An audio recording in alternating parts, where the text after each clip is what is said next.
I think we'll go ahead and get started. I'll share the screen so those at home can watch that, and we'll record it so that um, anyone can go back and watch that. We can post it online in the meetings. Yeah. And we have I'm really excited because this is an area that I'm really passionate about, and we get to. I know all of us have presented numerous times. One, we get to present to our staff all the time, but we've also presented state and national level on one similar type topic. So it's great to get an opportunity to go through with the school board and do this. So today we really plan to give a really comprehensive overall look. We'll go deeper in some areas that were requested.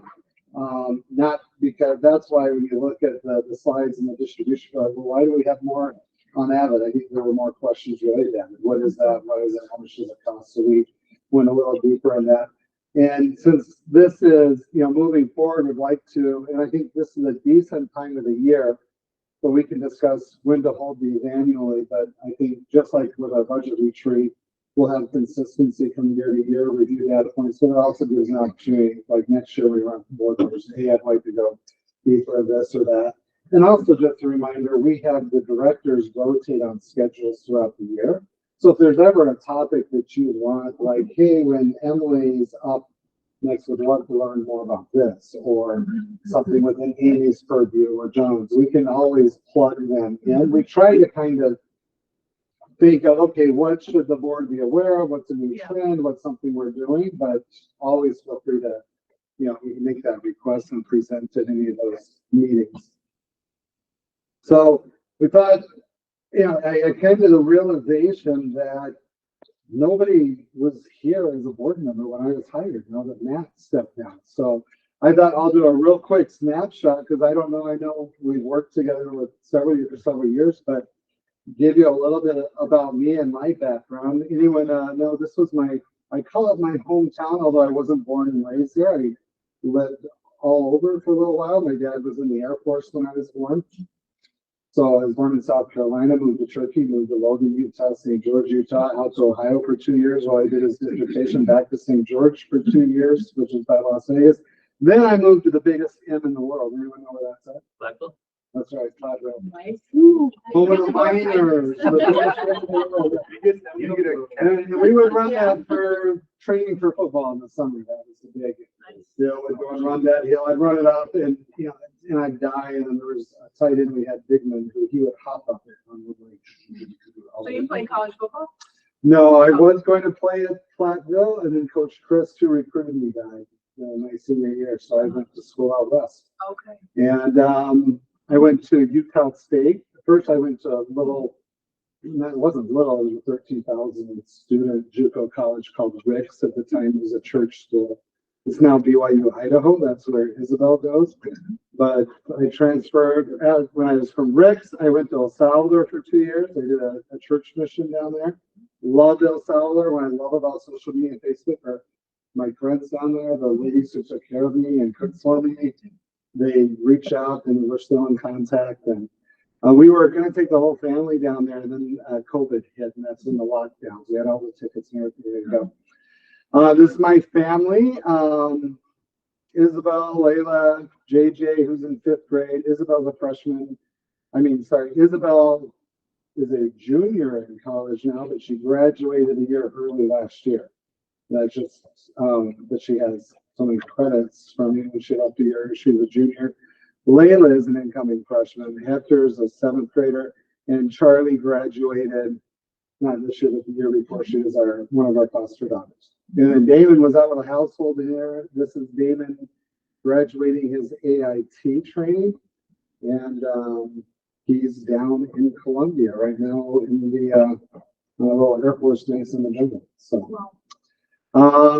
My career after I graduated from Utah State, that's when I moved to Webster, Wisconsin. You know where Webster is? Webster is south of Superior. It's the first district south of Superior. My dad had taken a dean's position at Bemidji State University, which was 3 hours away, and Beth's parents were from the Twin Cities. And so it worked out well.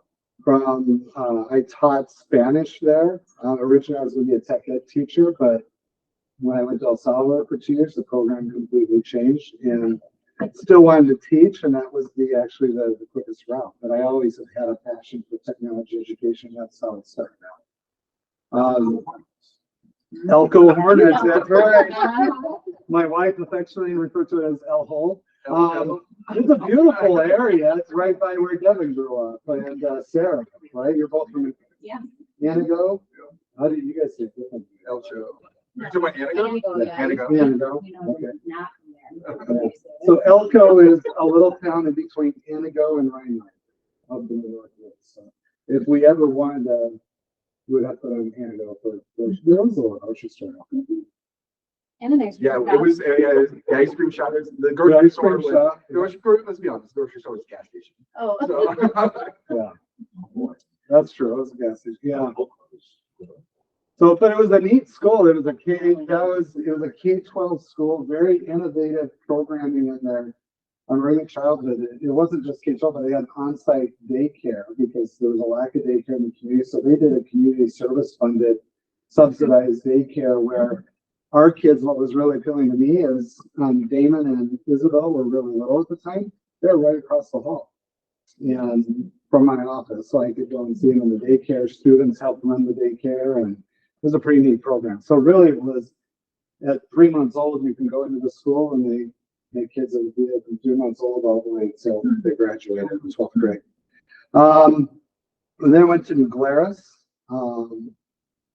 and loved New Glarus, a beautiful town and community there. But when Beth hit being pregnant with Hector, she said, I can't do this anymore, being teaching and doing that. And so I accepted a superintendent position at Wheatland and was in Wheatland for 3 years and then came up here to Elkhorn. And while in New Glarus, we had adopted the MAP testing, MAP measurement and assessment. And I was asked by NWEA to work with them and get certified as a trainer and a consultant. So my principal, and I didn't have a 260-day contract there, but it gave me the opportunity for years while working in Wheatland and in New Glarus. I would also go and work with other schools around the country from coast to coast, from Portland, Maine, out to one of the islands off of Washington. So it gave me an opportunity to really see a lot of different schools, what they were doing, and work with them on growth data and how to inform instruction. I was also introduced to Project Lead the Way in New Glarus. New Glarus didn't have it. We brought it on board. My brother was a tech ed teacher. And he said, hey, there's this amazing program. At that time, it was just engineering. He said, if you ever have a chance to look at or come across Project Lead the Way, you really need to do that. And where I went to New Glarus and I told my superintendent, I'm like, hey, we should really look into this program, Project Lead the Way. She said, oh, yeah, that's interesting. She goes to me, that's interesting. And she didn't think it was a good idea. And then she came back from a superintendent's workshop and she goes, Jason, this is literally December that year. I just saw this presentation, this amazing program, Project Lead the Way. You need to go look at it. I'm like, I know, that's what I told you. You never told me about that. That's funny, whatever. So anyways, we adopted Project Lead the Way there in New Glarus. We saw a lot of positive results similar to what we've seen in Elkhorn in regards to growth and open enrollment opportunities for kids. And at that time in New Glarus, when I first got there, we were negative open enrollment. We'd lose a lot of kids to Verona, to some of the private schools up there in Madison. They just didn't feel that the rigor was there. And by the time we were done there in New Glarus, we retained them and we were very much a positive open enrollment school. Had the opportunity to serve as the co-chair for Project Lead the Way and serve as the co-chair of Project Lead the Way for the state of Wisconsin. That's not a paid position, it's a volunteer position there. And then for the last 2 years, I've been serving as a Gateway board trustee. I'm the vice president for Gateway. All right, Amy? Sure. A little bit of introduction, and this is one of the things we share like with our new teachers as well. So I'm Amy P, and unlike Jason, who has lived in a number of places, my roots are here in Elkhorn. So I grew up in Elkhorn and graduated high school with Greg Readersall. Yep. So Yeah. Julie knows what class we are, of course, but, Well, I've known you since then. Yeah. Greg and I were high school sweethearts. exactly, yeah, we've known each other a really A long long time. time. Yeah. And so have your in-laws and my parents. Yes, and yes, so, they go way back. So some of my family relatives, I think I mentioned at one point, are pictured in that picture in the foyer downstairs. And my dad came in with a magnifying glass once. Someone threw that black and white photo and said, "That's your great aunt so-and-so, your great uncle so-and-so," and whatever. Sure enough, that's them. Anyhow, so I left Elkhorn and went to the University of Wisconsin-Stevens Point for my undergrad in education, and then settled in the Muskego area and started teaching in the Waterford Graded School District, and was a longtime second grade teacher there. Then 3 years in, went on to the University of Wisconsin-Milwaukee, UW-Milwaukee for my degree in administrative leadership, knowing that someday that was maybe something I would like to use.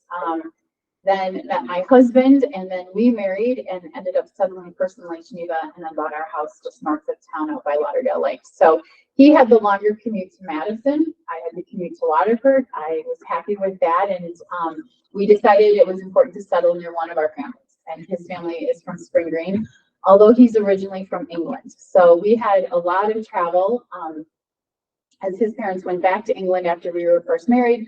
And so that was fantastic. So we raised our children here in Elkhorn, but what I have here is Lindsay's actually our oldest, and she is an ER nurse up in the Twin Cities. She just started back to school in a doctoral program to become a nurse practitioner, and she's specializing in mental health.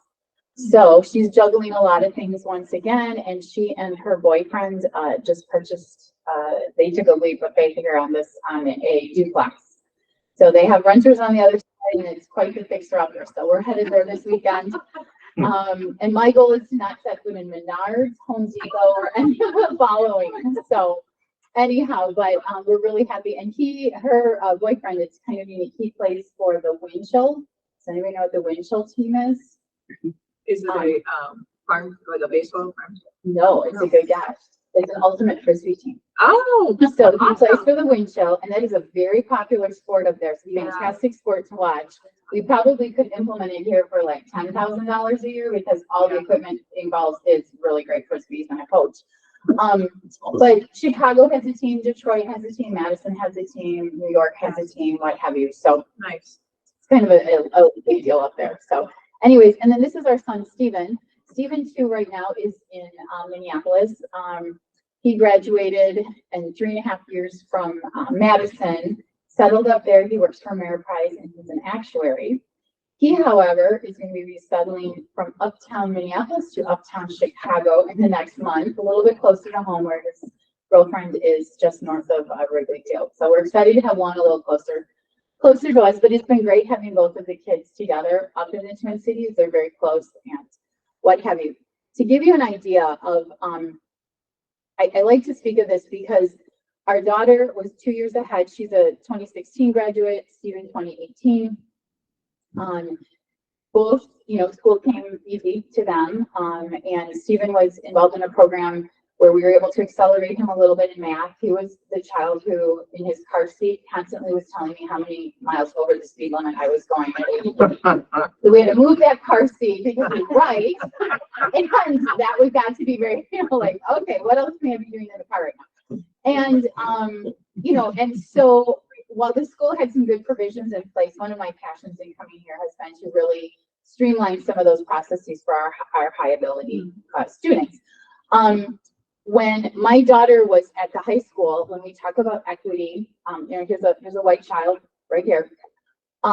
They had a rule in place that until you were a junior, you were not allowed to access AP classes. It wasn't appropriate for you, it'd be too hard, the rigor.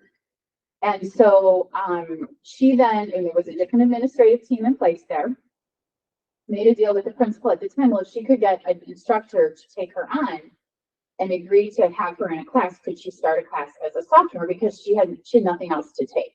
She didn't want to take band or choir, and she knew what she wanted, she just couldn't take the classes. And it was Ms. Bosch who took her on and took that flyer with her, and she did very well and did fine on the AP exam. but I feel like that's kind of when we started to turn the corner there. When my son came through as a freshman, he was allowed into AP classes. That was not a problem. Lindsay was able to transfer in 20 credits when she went to college, and that was fantastic. Stephen was able to transfer in 40 credits when he went. So just to give you an idea of how those opportunities changed and financially how that impacted us as a family, he was able to double major, move on with his life. That wasn't tuition we were paying, room and board we were paying, and he was out there earning money at a very young age. So very grateful for those opportunities. To give you an idea, that puts us kind of where students from the Arrowhead School District, my friend Thiensville, like we had heard rumors of how many kids were coming in with. We're right there now. Those students said that's their choice. We certainly aren't saying this is one avenue. It's not the only avenue, which I'm even more grateful for. So we are empty nesters. We have had 2 yellow labs in the past, and we lasted 10 weeks after we lost our second yellow lab. Our kids were like, "You're not even traveling. You said you're to travel. Go get a dog and stop bothering us." You know, like you can't keep coming to Minneapolis. So this is our dog Bixby. This is what happens when you bring your dog to work in the summer. But some of the time we travel, we head out to the West Coast. So Bixby is named after the Bixby Creek Bridge. And if you follow different shows, they always show people traveling over this bridge, you know, Big Little Liars had it in there. So it's just very iconic bridge. So that's where we pulled our dog's name from. So just to wrap up, so I'm starting my 33rd year as an educator. 23 years I was with the Waterford Graded School District. I can tell you that things went rapidly downhill there at a point in time where our top leadership with the superintendent was a little questionable, and things got a little politicized there. We lost a number of staff members very, very quickly. We had the State Board of Education came down to investigate kind of those practices that were happening. And I thought I would be there my entire life. But the dynamic changed in such a way that I was grateful to explore other opportunities here in the Elkhorn District, and took that leap of faith and came first as the GT coordinator, and I was responsible for our multi-level systems of support, K-12, and then as the C&I director decided to retire, we came up with a plan so that both Sarah Bosch and I could specialize in those areas where our background is. So I'm really thrilled to work at the elementary. So my 10th year, starting year number 10, which means next August I get the blanket. So it's always worth hanging in there long enough to get the blanket. But I have 2 other icons here. One of the things on my bucket list was to always go back and teach a university class. I may not have mentioned, but my husband was in business for a very long time. He worked for US Cellular. I have a really cute story I'll tell you guys later during the break about that, when he was a guest speaker in my classroom when I taught 2nd grade. But anyway, so he was in the cellular industry for a very long time, and then he himself is an entrepreneur, so went off and blazed a few trails there. So he now teaches entrepreneurial classes for Whitewater as well as Marquette. He's picked up a class there. So, and runs their launch pad and things like that. So, and he's got another little startup on the side, which is called Joy. And I'm not sure how much joy that's bringing to our life yet, but it's a wonderful AI-based mental health program for college students. Anyway, so I was able to teach a math methods class for 3 semesters for the University of Wisconsin-Whitewater, which was wonderful. It got me in to see some of our great students, and Jason too has taught some methods classes in the area of science. And it's one way we're able to pull in some of the best talent into the district, see them in action, start vetting future teachers, and then ask those really good ones to return, student teach, and perhaps begin their career here. Another important passion of mine is the Southern Lakes Advanced Learners Network. That's, in a sense, a co-op of about 40 school districts in southeastern Wisconsin.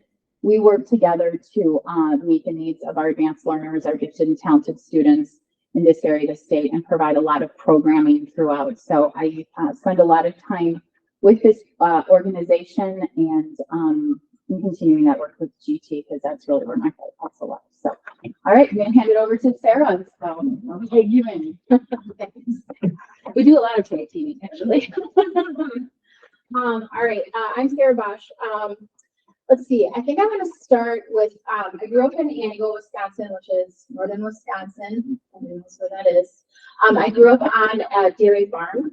My parents had a dairy farm, until I graduated high school, actually. And I had told them that I never really wanted to milk cows, I only wanted to like help on the farm. So like, I failed hay, I've like fed calves, I've done all this stuff, but I've never milked a cow, but grew up on a dairy farm. So it's great. Yes, anyway. I'm super into 4-H and FFA. I showed sheep, I showed pigs. That's pretty much the extent of my showing. My dad always wanted me to show steers because he showed steers, but like they're so big, I don't know, it's so great to like actually do that. But like a sheep is like a small steer, I would tell him, because the training is very similar. We have to teach him how to lead. So another story for another time. But anyway, when my parents, when I left for college and I ended up going to University of River Falls because actually I wanted to be an agricultural education teacher.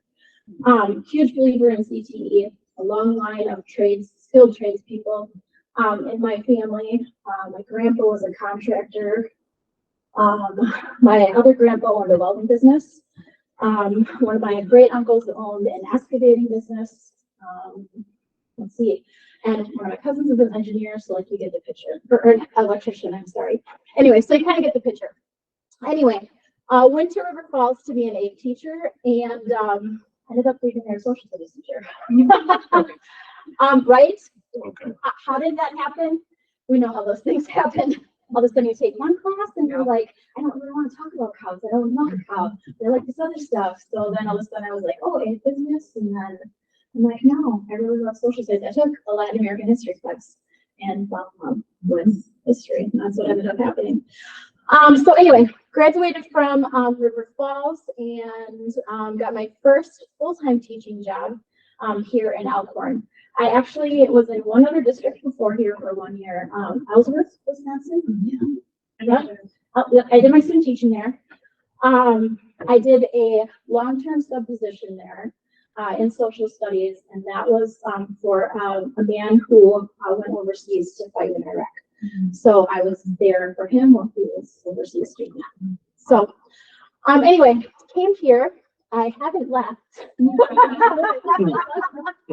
I remember actually when Greg Westcott hired me, it took me 5 hours to get here from River Falls, and I had back in the day of answering machines. I had an answering machine message on my answering machine offering me the job like before I even got home. So anyway, that was really kind of exciting.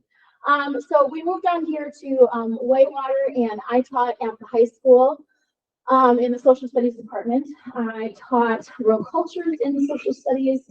I taught U.S. history. I taught forum. We used to have a class called early U.S. history. I taught that. It was E-push and, wasn't it? They Yep. A-push. A-push, yep, that's what we called it, Yeah, yep. Yep. So, Did you have my son? I did not, Okay. no, I did not. I was like, I can check my board, I have a picture in my room of all my past students and my like senior pictures, so. Anyway, then toward the end of my teaching at the high school, I ended up being able to teach elective courses, which is a whole other ballgame, going from teaching required courses to elective courses. You don't get to teach elective courses if you don't get kids interested in taking that course. So it's a different way of kind of making class engaging and fun. Anyway, so I was teaching sociology, psychology, and AP psych, just where it happens. So anyway, then I was asked for 2 years while I was at the high school to be an instructional coach. The first year that I was an instructional coach, I was part-time in a classroom and part-time being an instructional coach. An instructional coach is somebody who goes in and helps teachers. They do training, they're a mentor, they help with their professional development, and they really help to get them to where they want to be at, if that makes sense. It was really hard to be 50% in the classroom and then 50% trying to do that in the high school. So I said to Chris Trotter at the time, I go, I don't care what happens, you decide, pick one. Do you want me to tweak or do you want me to do that? Because I can't do both. And so we were very grateful that the district was able to give me 1 year where I was a full-time instructional coach. And then at that point, the position opened up at the district office, and Jason had decided to split it. And he came to me and said, "Hey, what do you think about this?" And I'm like, "Oh man, okay." So anyway, I know that my addition doesn't make sense here, but this makes this my 7th year of being a director of instruction. During the time while I was teaching, I went to UW Whitewater. I got my master's in education, and I did my master's thesis in neuroeducation. So it's like the blending of neuroscience and education together, and learning the science behind learning and how our brain best learns, and what are those teaching practices and strategies that really make things engaging, but also help you to learn best. Then let's see, in the middle of all this here, I have 2 kids. So this is my daughter, Natalie. Natalie actually went to River Falls and graduated last year from River Falls, which was so cool to like go back to like my alma mater and like see what had happened, like once she went there. She was a student athlete at UW River Falls, and a WIA scholar athlete. She graduated with double major, exercise and sports science and psychology. She's working at the Medical College of Wisconsin, and she is going back to school and getting her nurse practitioner's license is what she wants to do, much like Lindsay. It's very crazy. So anyway, she's working in the psychology department at the Medical College of Wisconsin right now, and they're paying for part of her tuition for her graduate degree, so super exciting. Oh yeah, and she's getting married. So next year she's getting married. And she's actually marrying an Elkhorn boy. So anyway, yes.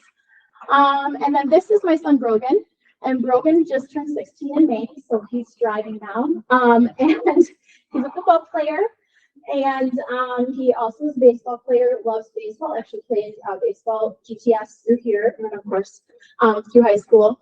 Brogan hates cake. So he always has a pizza for his birthday. Yes. And don't ask him what he wants to be yet. Yes, he's exploring what he wants to be right now. That's what he told me. Don't ask me what I want to be. I'm exploring. So anyway, and then this is my princess. This is Rory. She's about a year old and she's our cat. So anyway, let's see. And then after I got my first master's, and said I never ever want to be an administrator. I decided that would be a good idea when I took Jason up on his offer, and went to UW-Madison and got my administrator's degree there. So I think that sums me all up. Where'd you get the cat's name? Because Vicky was Oh, a pretty cool story. well, you know the Gilmore Girls. And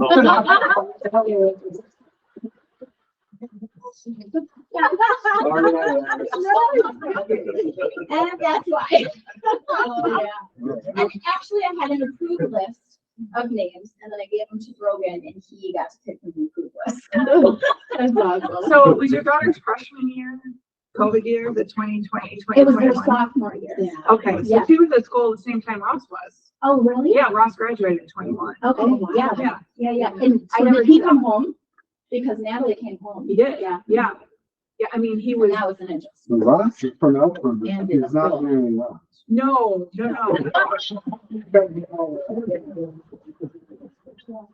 All right. Good to clarify. I think, Yeah. you know, and when Sarah transitioned from that coaching, really, it was a sly way to get her to coach the middle school teachers too as well.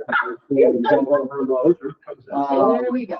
And shifting, and Amy was already doing gifted and talented in that piece, so we really didn't increase in the positions. In fact, we Right. really reduced by one Yeah.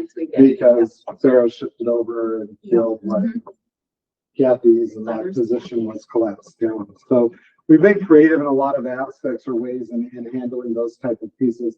What I wanted to share with you is when I came into Elkhorn, again, this is my 11th year now. The school district had done a lot about in relation, a lot of work prior to my arrival related to strategic planning and so forth when the mission statement was developed. And we looked at that, and we got together with the board at that time, and all the work that was done, it was done in a way that was so generic, it was also still very relevant. And this is something we do review with all of our new teachers and with our staff. And Adam, do you want to go ahead and read the mission statement? Yeah. Elkhorn Area Schools, in partnership with the community, are dedicated to providing an education that challenges every student to continually improve and to excel as a respectful, responsible, and productive member of society. We felt at that time that's something that's always a prerogative of the board. If we ever wanted to go back and redo and go through a process like that, we could always revisit that. But that's something that we've always kept at that forefront, making sure that we work with every student, challenge every student, you know, in alignment with what their needs are. That's something that we're really passionate about. Based off of Covey's work in that first year, Covey really, if you're familiar with it, emphasizes the need for everybody within an organization to be able to have a target that they can articulate, something that is, you know, there it's listed as that vision. At first it was a paragraph, and we're like, okay, well, people can't read, remember a paragraph. It got boiled down to top 10% in all we did. That wasn't something I coined, it was the group. How do we do something that everybody can remember and use? And we challenge teachers when they come in, what does that look like within your area? I don't care if you're a custodian, if you're a cook, if you're, you know, a Spanish teacher, what does that look like to be within that top 10% of opportunity for kids and programs and facilities and, you know, whatever that is. And I would have people come to me and say, hey, our facilities aren't top 10%. What's going on? This was prior to those other referendums. Or, hey, Mr. Tadlock, this is not top 10%. And I haven't had that thrown in my face as much lately. There's still a couple areas. I just had a meeting this afternoon. Hey, we really need to work on 4K. It's not, you know, in that model and that structure where we're at. That's not top 10%. And so it is something that the staff overall they do now. They look at that and strive for that. Does that mean we're always top 10%? No, but it's something that we strive for. Leadership team we developed, and I don't know why educators we like to come up with acronyms. I don't know, are cute too. Like you don't need 4 R's, but we have or like 1 herd, but we have four R's: relationships, and these are shared commitments amongst the administrative team that we feel are important to make sure that we're fulfilling that mission statement and that we look at. That's relationships, responsiveness, rigor, and relevance. Rita tried to add a 5th R. That's too many words. I don't even remember what it was. What was the 5th R? Oh, it started with a W though. I mean, that's not an R. It was like a WR. I can't do it. But yeah, those are the okay. So, and then we break those down and we look further. What does that relationships, responsiveness, rigor, and relevance look like as it's related to redefining ready? And I think early on when we came into the school district, just to give you a little background too, when Mr. Westcott retired, and I'm just the 3rd superintendent since, I think Tony Circus started in 81 or 82. So the 3rd superintendent of the district in the early 80s.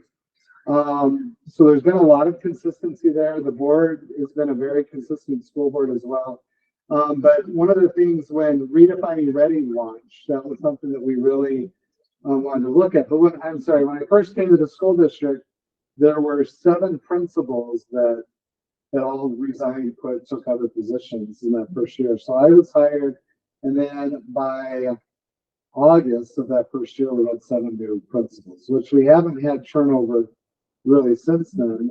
But Dan Keel was hired when he came in. Tara Serwinski, who's now the head principal of the middle school in Milton. She was from Milton, and she was at the high school.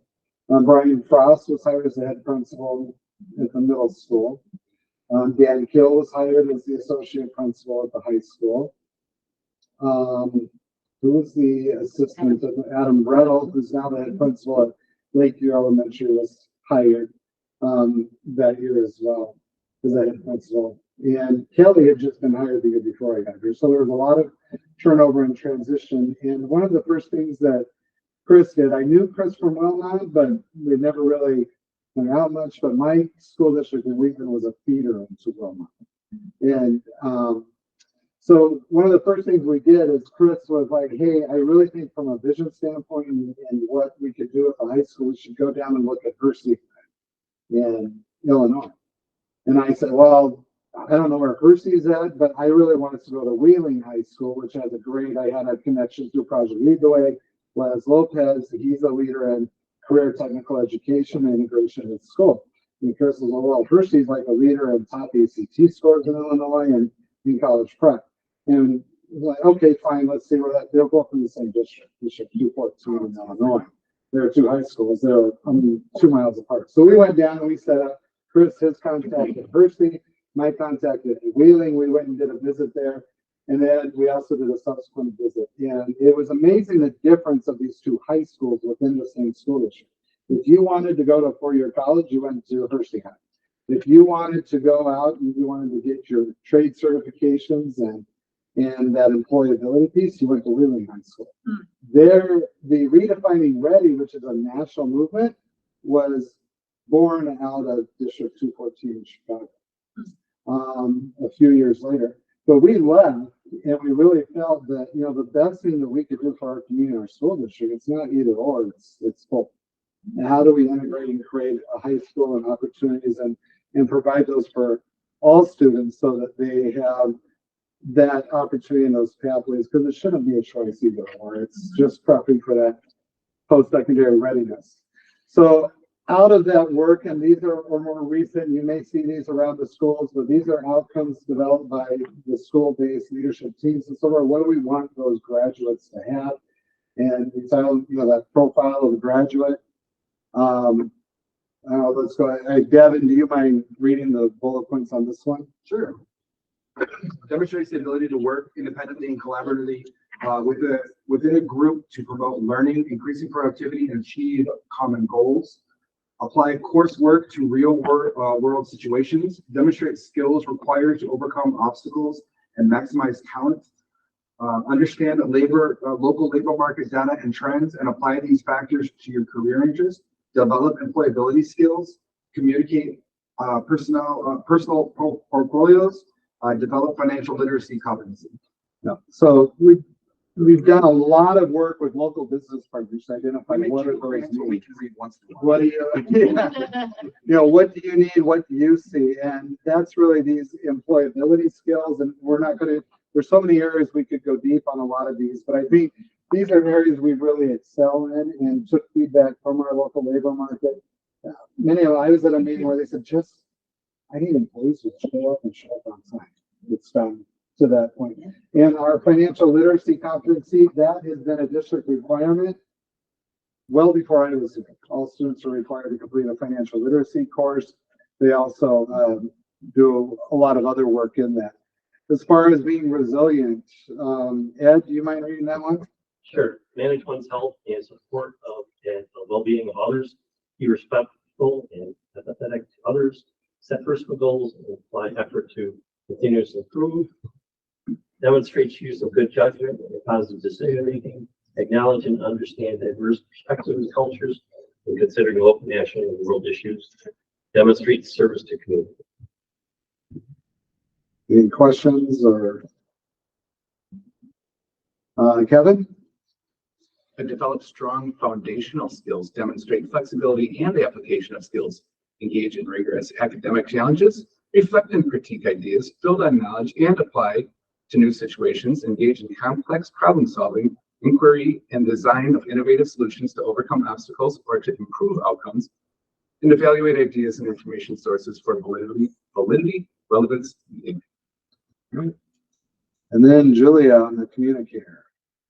Speak and write with clarity, listen actively, know your audience, understand the purpose, and choose precise language.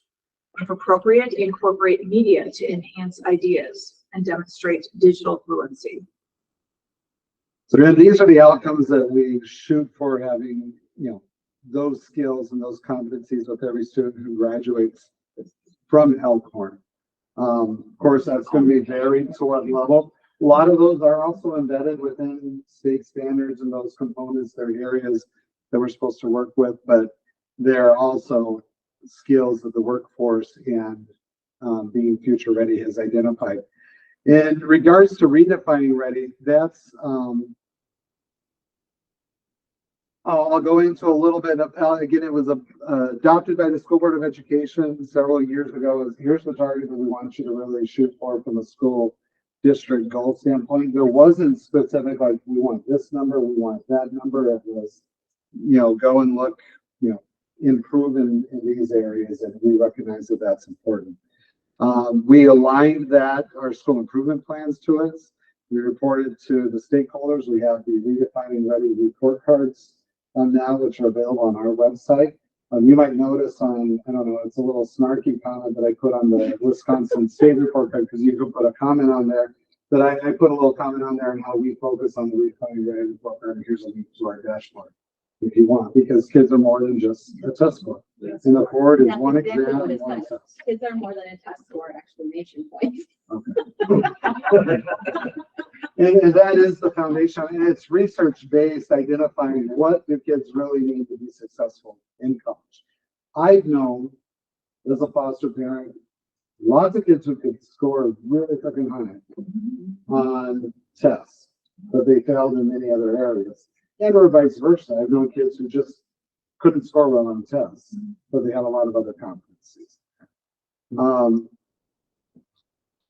Avid, and we'll get into the Redefining Ready report card a little bit later. Avid came on in that second year as we were looking at our school schedules, and we were looking at our alignment and how we improve and start to bring in some of the enhancements within the school district and work on these improvements. We were visiting other schools, just like we went down to Hersey High School. The high school was doing visiting other schools to look at schedules, because at the time we were an 8-hour day at the high school, and we looked at how many classes the students took. The students averaged taking 6.25 classes a day. So our kids at the high school were in 1.75 hours of study hall a day. And when we calculated the employee costs to manage those study halls, because teachers taught 5 out of 8 hours, and then they supervised one guided study hall. Yeah. It came out to about 1.3 million in staffing costs to have the teachers not teaching a class, but to run that supervised study hall. Yeah. So when we felt like, well, that's not a good use of our resource and our time. So that's, as the high school team was looking at these different schedules, we ended up settling on a 5-hour day trimester. But not only did they do that, I give the teachers a lot of credit. They moved to that and willingly went to, I didn't have a single complaint from the teacher. I'm sure there was a complaint out there, it just didn't get to me. But they also went to teaching 4 out of 5 hours. So they basically reduced their prep time by 1 hour. And our students then went from averaging 6.25 credits per year to 7.5, because that study hall time, or that option, was now gone, and they all took classes. So that's where we had a lot of students earning a lot more credits. And with that, you had to have a lot more opportunities and things for them to go. The reason I share this story is while we're doing these school visits, we were noticing that, well, wait a second, what is this Avid program and the structure? And what Avid is it's a professional development structure. It's a organizational structure, a leadership component, not dissimilar from Baldrige, except it's focused on education. And Baldrige model is, schools have adopted that, and I looked at the Baldrige model so that we have a systematic approach to school improvement, which Baldrige model runs, you're looking at about $50,000 a year, but that's only focusing on the leadership piece. GLAD is not the gay lesbian, it's if you Google, I can't remember what the acronym stands for. I know I shouldn't have put the acronym in there. It's basically a language arts development. It's a reading. It's instructional strategies program. We looked at that and explored that. The district had been using CRIS, which is another instructional professional development strategies and program.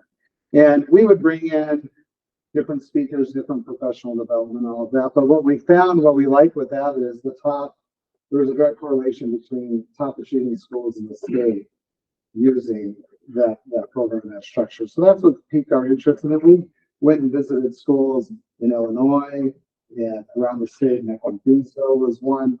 And that's when we started to look at adopting that systematic approach in using their format.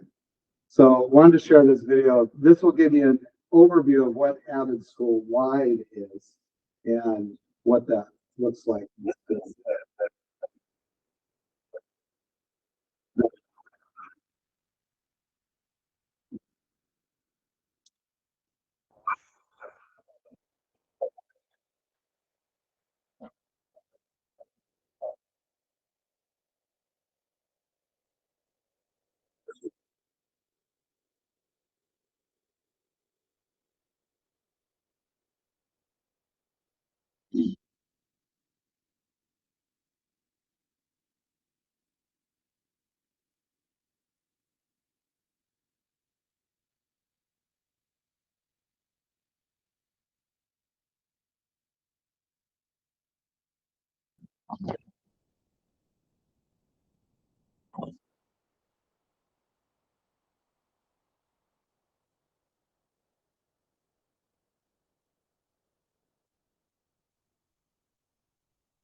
You got a comment that that's a SLIC. That's finally a great acronym there, SLIC. Oh, advancement via individual determination. Is that what you meant? There's this stuff, there's systems learning. Oh, Oh, yeah. Oh, I It didn't was know that. culture at the end, yep. I'm learning. You just made your own. That made yeah, it does. Remember, Advancement via individual determination though, and Instruction and culture.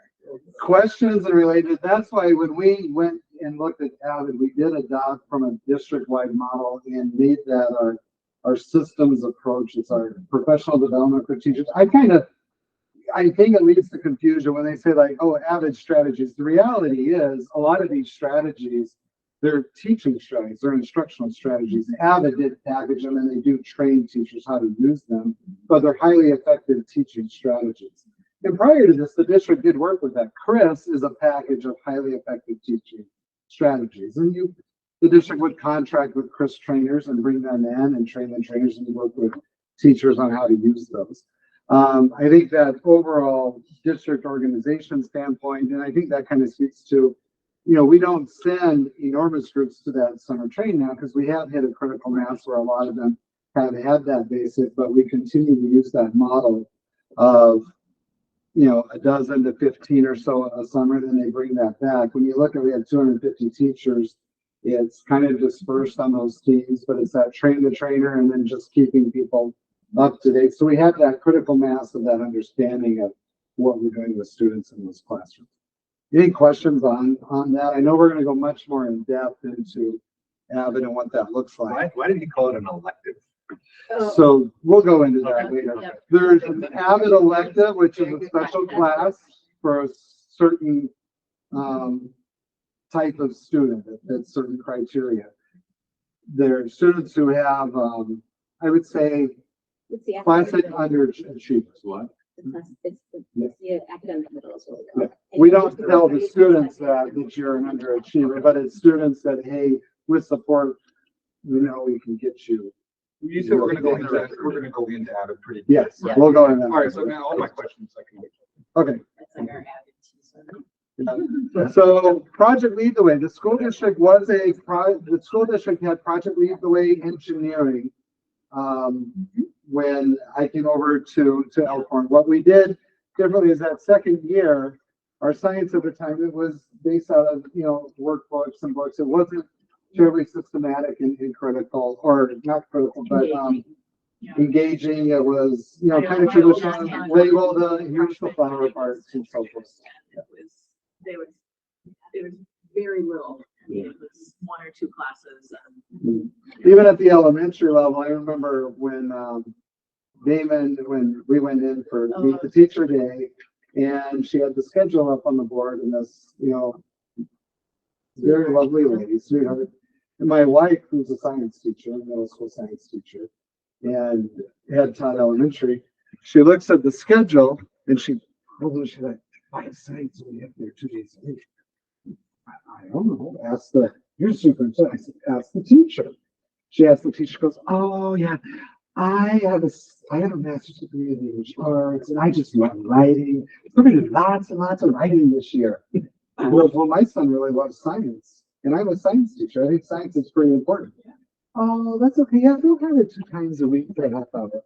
And so I followed up with, Tammy at the time. I'm like, Tammy, what's going on? Oh, well, yeah, we just like, the teachers can kind of pick their schedules there. And then he said, okay, we'll do some work on that time out. We need to get more systematic, more uniform in that. Now, some teachers, I will be the first to acknowledge that. I was one, but I went to the school district because there was only one Spanish teacher. I love that idea because I had carte blanche, complete control over that. And some teachers don't like that more systematic, that, hey, we need science for at least this amount of time in every classroom across the district. But we worked to get that consistency. Project Lead the Way was brought down into the elementary. We expanded from just engineering to also the biomedical science and the computer science. So our kids now, and the reason why we're a distinguished school district, and to give you some context, there's only 23, it varies between 23 to 25 distinguished Project Lead the Way school districts in the nation. And there's thousands. There's over 10,000 Project Lead the Way school districts. So that's a very Hi, Mark. And the reason why we're able to get that is because we've embedded it as our science curriculum. So our kids do start doing computer science in 4K, biomedical science in 4K, and engineering, all the way up through until they get to high school, where then they have that choice. So I want to share with you, just to give you an idea of what that project lead was.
All right. Project Lead the Way typically refreshes their courses every 5 years. So the curriculum constantly gets updated, revised. Their curriculum is free to Project Lead the Way schools. Our cost is keeping our teachers trained and replacing the materials.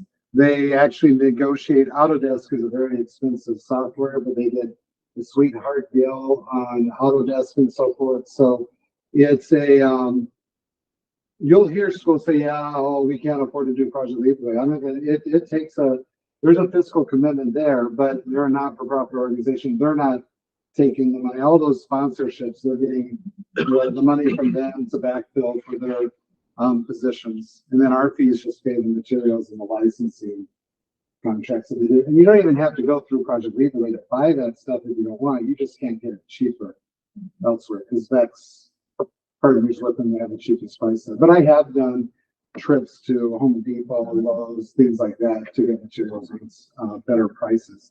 I would say the feedback that we hear from our students, I just was talking to Chad Stoltz, whose daughter Maddie is up in Madison. She's going to engineering. So how's Maddie doing? Said, oh, she's doing phenomenal. Her first year was such a breeze, and she's in engineering, which is a hard competitive department up there. And she said she couldn't believe all the stuff that her classmates didn't know. And it's just those kids who go through these programs and what they have, it's crazy. I know Damon, when he had Introduction to Engineering Design, Barry Butters had transcribed the course with Gateway. So there were two credit courses that they got credit for from that one intro to engineering design. But then he also, because he scored high enough on the final, St. Cloud State transcribed a 3-credit class one. So for that one class, he had 7 transcripted credits that rolled right into his general ed piece. David didn't pass a single AP course, but he left with 45 college credits because he never studied. He kept being like 2.8, 2.9, right? Well, maybe you should go to the booster sessions, buddy. But he still finished with 45 credits through the other offerings that we had there. We had the Project Lead the Way. We won't go really in depth further on Project Lead the Way. I have a question. I see the value in Project Lead the Way. I mean, I 100%. I think it's a great or fantastic curriculum and whatnot. I can't help, since you did them side by side, compare Avid to this, and the comparison is Project Lead the Way is by far the more valuable of the two things, especially looking at going into Avid as deep as I have over the last 2 weeks off of their website. And I mean, again, like I said, they're not the same thing. They're not, one's a curriculum and one is a teacher-based instructional way to help teachers teach. But I mean, like, this is just a phenomenal organ. Like I don't know much about it until I moved here, and it's been great. It is, and it brings in a lot of students as well. It's one of those. It's expensive. I mean, we set aside $125,000 a year for our science budget related to that, but it more than it's impossible to quantify how much of our open enrollment came in because of that. But that is the one budgetary area that we did bump up to make sure that we cover that. But that covers our whole K-12 budget for that every year. I would like to say also that I mean, PLTW certainly is a fantastic pathway for the high school students who are wanting to take those more rigorous classes and go into those fields after post high school. But I will also say that we have seen it, my husband and I have seen it as a huge advantage to kids who want to go into the trades. We've been working with the 6th graders at the middle school in their green architecture PLTW class. And our very first class that we worked with when they were 6th graders, one of the students that helped build that playhouse is now at the CCA and is in that youth build program and thriving in it. And it's it's fantastic for those kids too, who don't necessarily want to do a 4-year degree. But it's, there's lots of applications for it. And so it's like, I think it's a foundation for our HOSA program for the biomedical sciences. Yes. And we won the international award for the best Yep. HOSA program. Yep. We've been invited twice, and since it's paid for to go to Washington DC to present at the US Senate building to senators coming around. The kids got to visit with Speaker Ryan in the Speaker's house when he was there. It was a great opportunity. We had the kids go down and present down in Florida several times. It's led to a lot of great opportunities for the kids as well. They've really, because of what they've done, what the teachers have done with it, what the opportunities they've created. Do we have data specifically like showing like kind of how that's helped the kids after they've left? I mean, I can only assume it has. I mean, I've heard anecdotal stories here even today about how it's helped them out. But like, do we have data showing that For our specific students? Yeah, we'd have to go and pull that's much more challenging to pull like our specific Elkhorn student data. There is a clearinghouse report that looks at, how many of your students graduate within 6 years. So we're kind of reliant on data like Milwaukee School of Engineering. Students who had completed 3 project legal aid classes graduated 90% clip compared to students who didn't graduate. I think it was 60%, substantial persistence there. So it's a good question. The short answer is not great data. And I'm saying it could be, I would suspect it's phenomenal data, but we don't have. Right. Yeah, pinned down and just aggregated out. Yeah. Let's see. Then we really focused on developing career pathways. And one of our I would say quiet goals, or it's nothing that we like put out there right away, but as a team, we really want to have each and every one of our students graduate with an industry-based certification or an industry-based credential or a work-based learning experience such as a youth apprenticeship or an internship. And I would like to have that for every kid. But in order to get to that point, we had to have career pathways developed. And this is available on our website. We have, is it 27? 19 different career pathways. And this was a lot of work. Sarah and Chris and the guidance office put together where we looked at what are the courses that we offer. This is a pathway so the students can go and look and see. This one is entrepreneurship path. But there's 19 different pathways they can go on, look and see, okay, here's the courses related to that pathway. Here's what I can earn at the end of it, that potential savings. And let me tell you, this saving is super low because that's calculated on Gateway's tuition costs, which is much lower than like Damon originally was going to go to Utah State. Well, that tuition cost is vastly greater than that.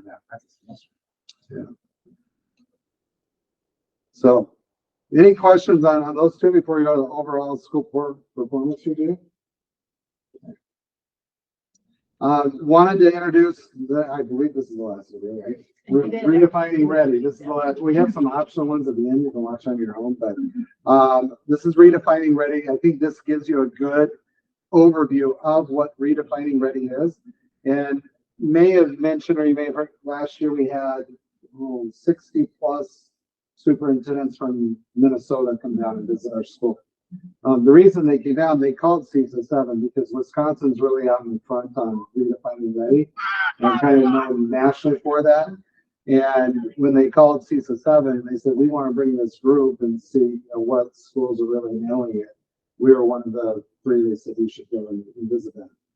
So pretty flattering because that's a much longer drive for them to come down from their Mankato area. No, they were northern. Bemidji, I believe. Yeah, up in that Bemidji type area. Yeah, that whole region.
Oklahoma City is 54 people, in October, right?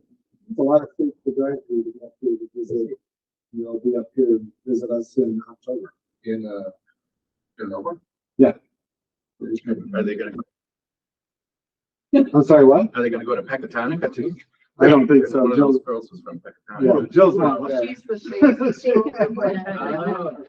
she's no longer a Pecatonica. No longer at Pecatonica. 400 kids. Exactly. Yeah. So when we started, I put our original report card up there, and we designed the report card that on purpose to say why those items are on there. That's right from the Redefining Ready website and the data. This was our very first one. I wanted to give you a little bit of a context of where we started. Some of the highlights, our attendance rate was actually higher back then. We've seen a dip with COVID. We're still at a very high attendance rate overall. Co-curricular participation actually we don't have the 14-15 number down, but we were actually below 50% when we started looking at that. We went to 61%. Then by 17-18, we're up to 84%. That's about making sure that the clubs, the opportunities, the co-curricular pieces were there. The kids would engage kids. GPA, 2.8 GPA, we went from 58 to 61. We'll look at the new report card here. Taking AP courses, we had 143 seats in AP courses. That means it might have been the same, I don't know how many different students that was, but some students would take several courses. So that was 123 student seats. By 17-18, that was at 435, which is pretty close about where we are now in our AP participation. Passing the AP test. When you experience exponential growth like that, like Sarah said or Amy said, back then, you had to be a junior to take AP. You would expect, oh my gosh, if you're going to put all these kids in the AP, you're going to see a dip. We were at 47% passing the AP exam.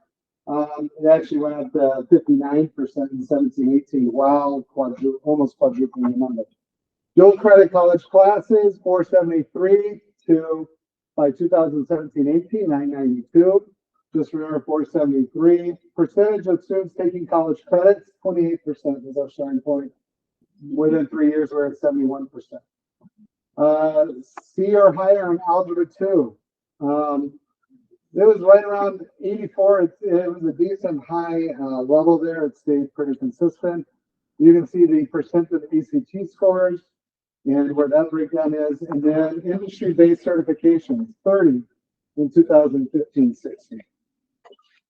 Was kind of that starting point. Here we are this year. This is just hot off the press. There's hard copies for you if you want to see that. 2.8 GPA or higher. We've stayed in that high 60 range now. This year we dipped a little bit to 65%. Attendance rate, where we went up a little. Last year we were 91, 92. We're at 94% now. Taking AP courses dipped down a little bit this last year. Part of what, and I'm agnostic as to what courses the kids take. And I know sometimes that ruffles some feathers because for me, it's what does the kid want to take? What are they ready to take? What fits within their pathway? As we've expanded these other opportunities here, you'll see dual credit college classes is at 2,630. So they're taking the dual Yeah. credit instead of the Yeah. AP courses. Yeah. Okay. Guaranteed dual credit. It could be a project lead the way class instead of an And AP there's a lot class. more options in dual credit. Yeah, And this year, our graduating class, actually more kids two-year university versus. yeah, okay. Percent of students taking college credit though is right around that 70% mark. I'd love to see that get up higher, and we know we can do it because in order to graduate from the Career and College Academy, it's a requirement that you complete one college level course. So all students from CPA will have completed a college level course. Work-based experiences, what was that first number on the, I think it was 36, we're at 373 now, and I'm sorry, that's industry-based certifications.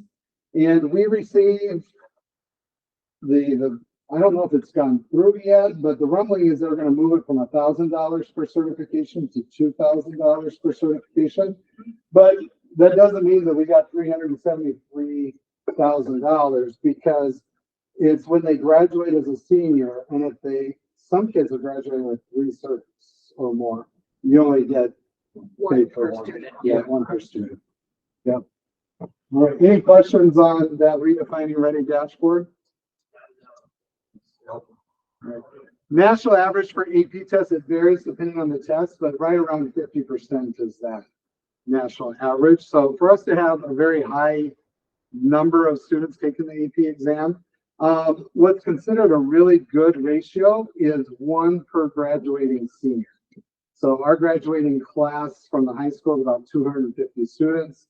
So to have 386, when like US News and World Reports looks at that, that's like a 1.3 or 4 ratio. That's a very high ratio. We've extrapolated that down. There is not a formal, like, here is the national level redefining ready.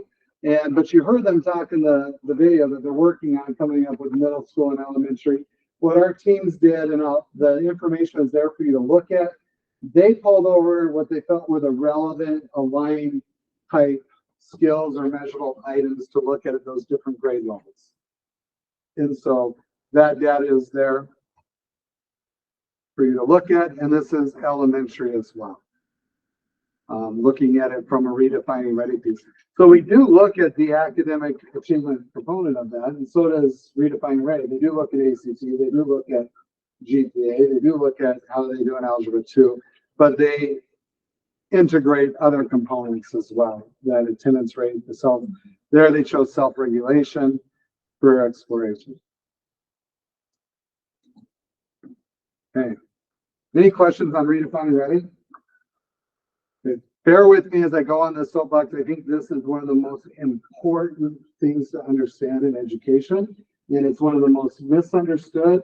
It has resulted in waste of millions, if not billions of dollars across our country.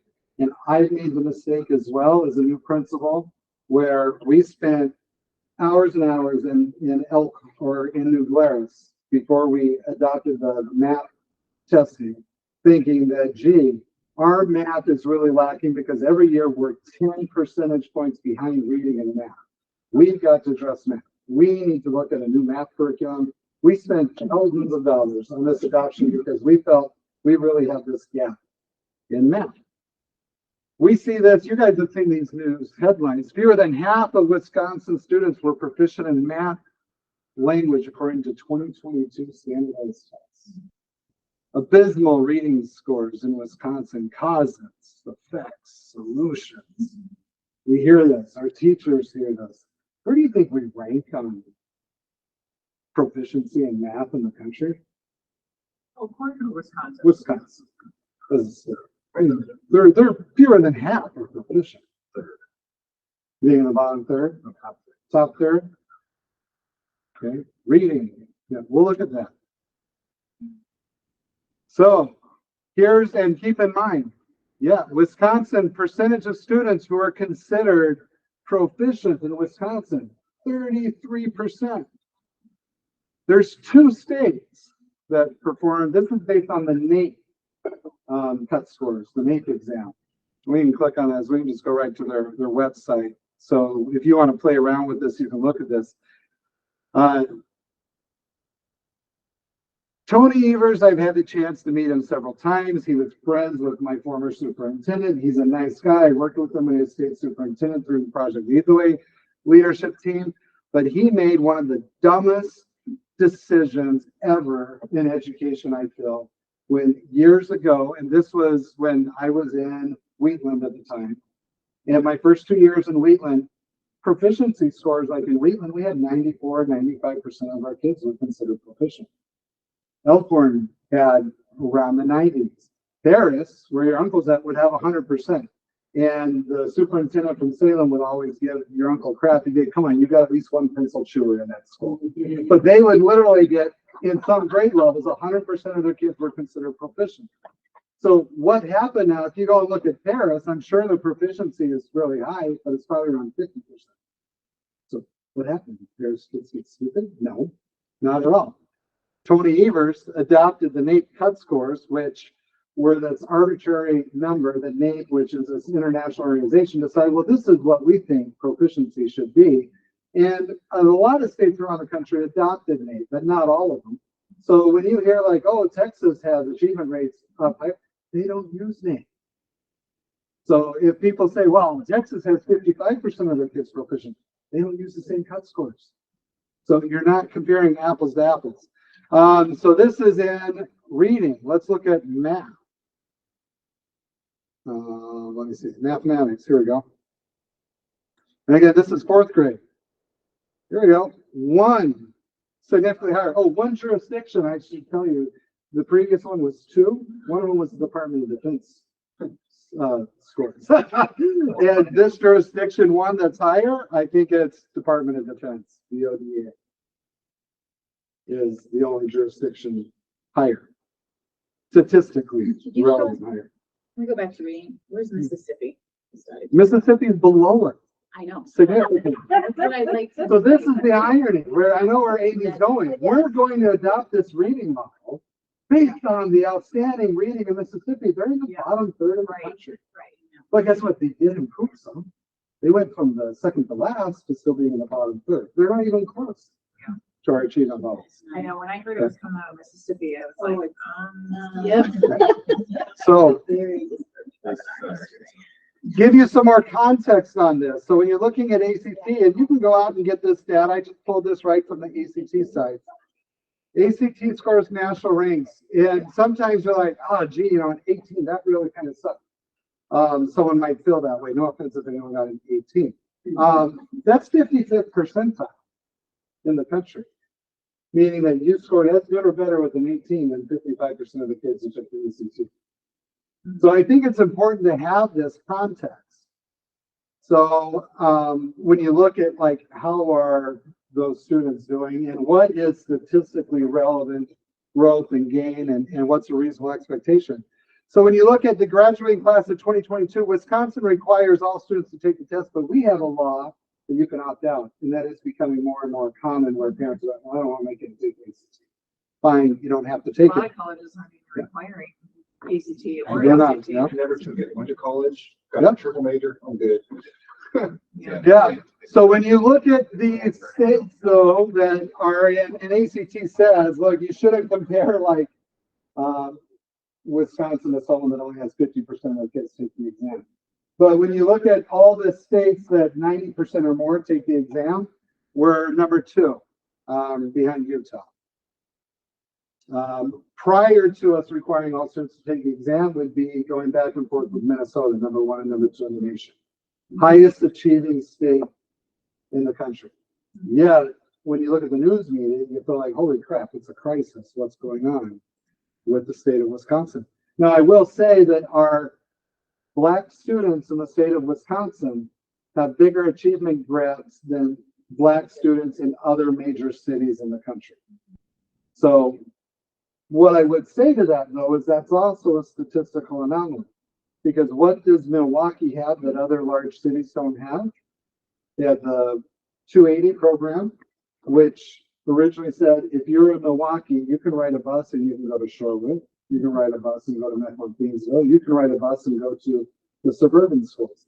So it siphoned them out. I think there's a direct correlation between level of family support, parents and so forth, people who have access to get the kids out to those other sites.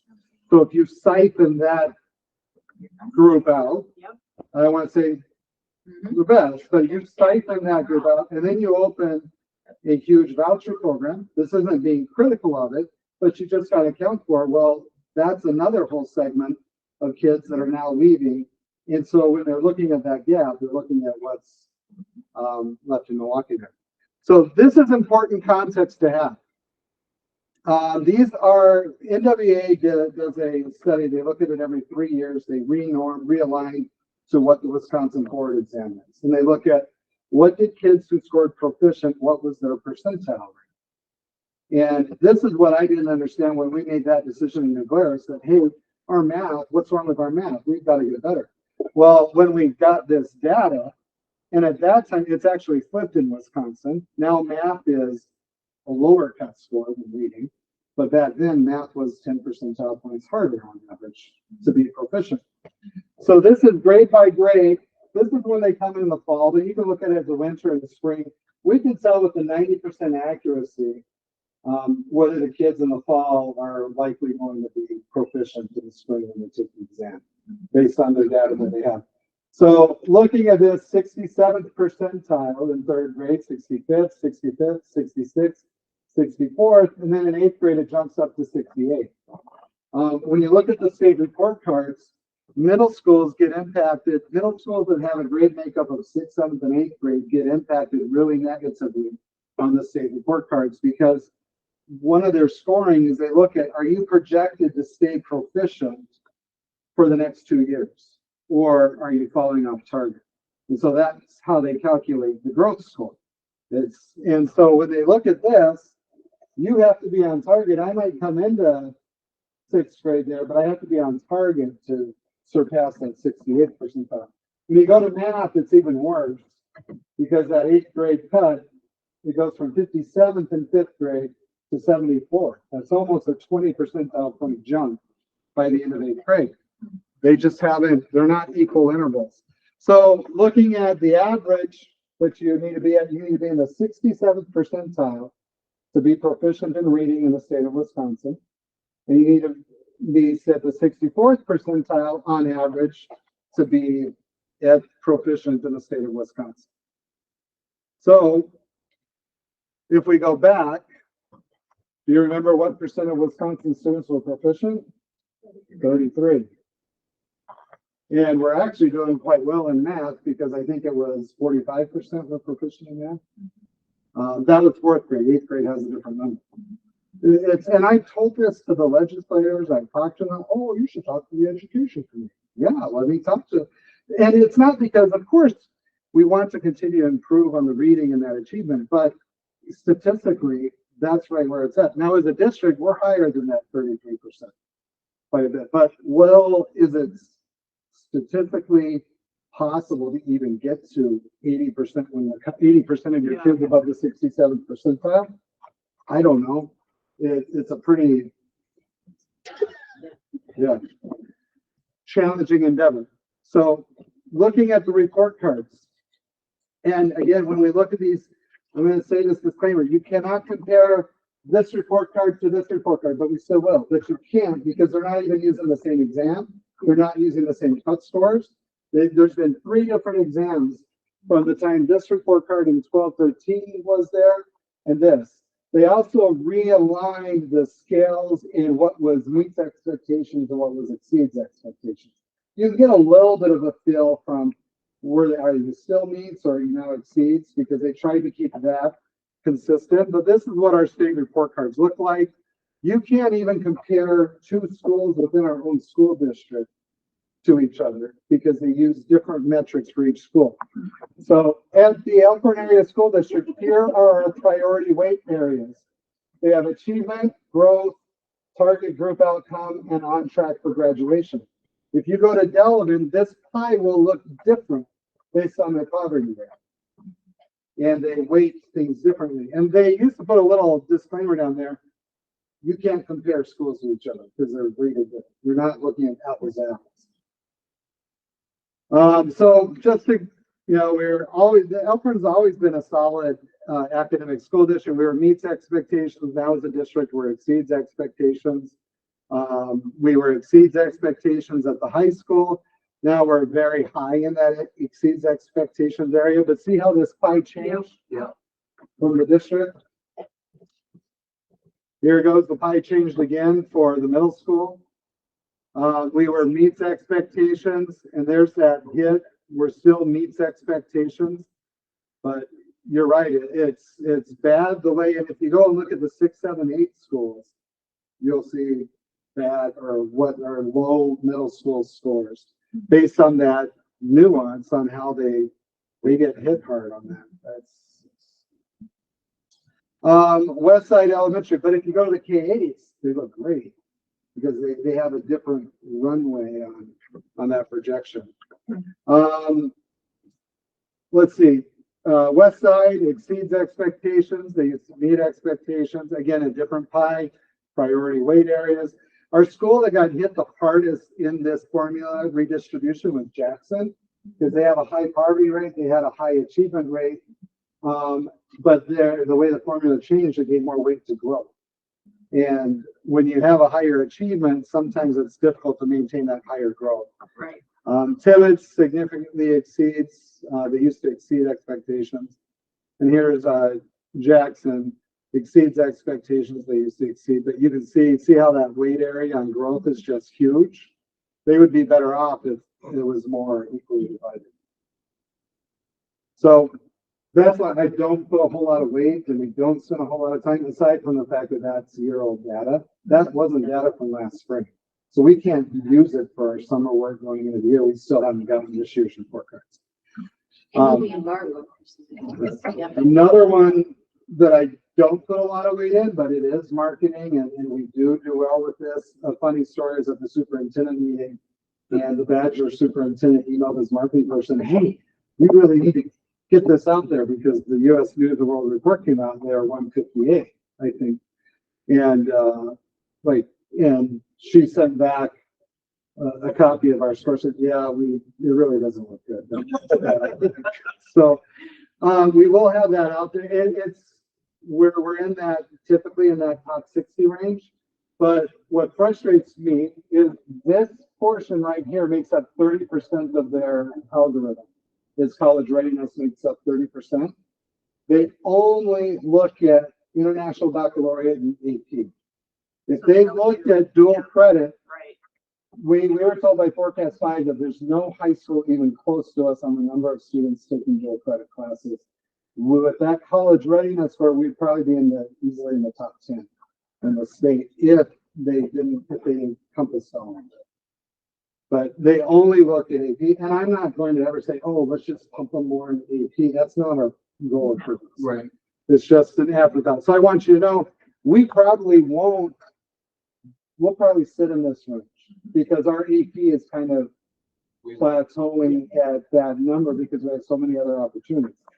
But we are number one in the Whitewater metro area, which I didn't know existed.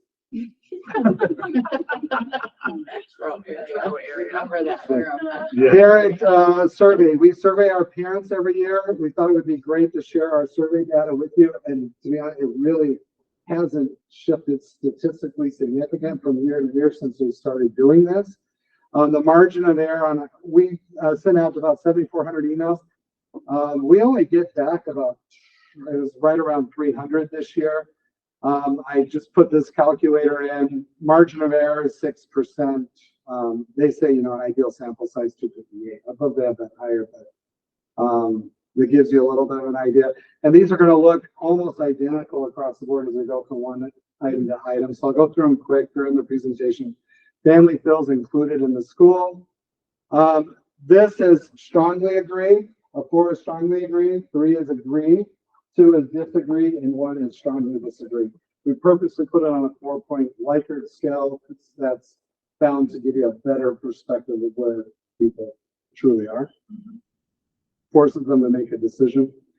So you'll notice that we hover right around, when you combine agree and strongly agree, right around 90%. on each of these areas. Opportunities to learn about our student progress. District provides us tools and resources to support our students' progress. And I suspect when you look at these numbers, often it's probably, I think we probably have 20 to 25, 30 really disgruntled families. I'm guessing are pretty consistent because that number is pretty consistent. District meeting students' needs in reading, over 90%. In writing, high 80s. In math, this is one that's very high on the strongly agree, and we have very high math achievement. And even the the disgruntled kind of agree, yes. Which is interesting because what's one of the most, when I say, not that I hear it a lot, but one of the more common complaints I would hear is, well, my kid's in second grade and they're doing a level 3 book. But we don't really see that. And I know we're changing our math curriculum adoption, but there's a lot of satisfaction with math. It was even higher than STEM, which surprised me a little bit this year, but it's negligible. Again, plus or minus 6% on these. Social studies, career readiness,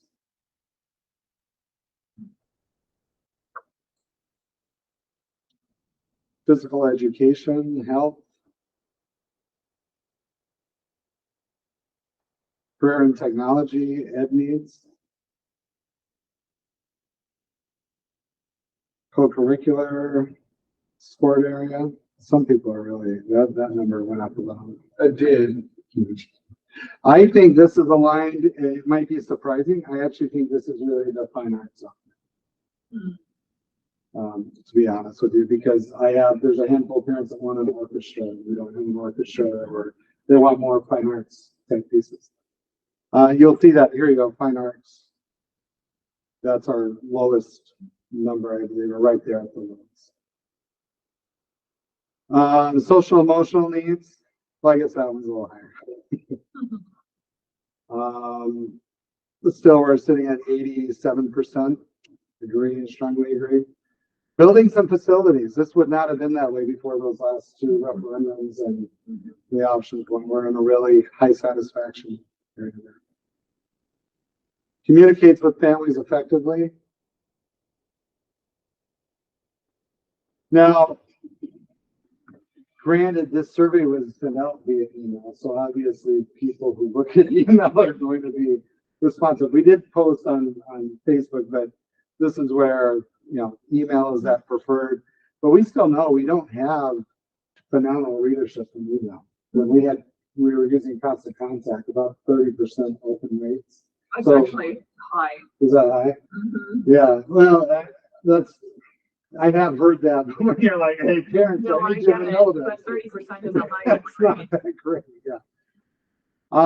So we also do a qualitative review because there's two questions at the end. What is working, what's not working? I love this. We're communicating. These aren't sorted in number order. I apologize for that, but communication very high, feeling included. A lot of positive responses overall, and the team just looks at them and kind of groups them into this. They probably should add another word: college readiness, and so forth. I love this type of open-ended response because communication is the highest, and it's also what needs the most improvement. Yeah. So, and this is the open-ended related to this.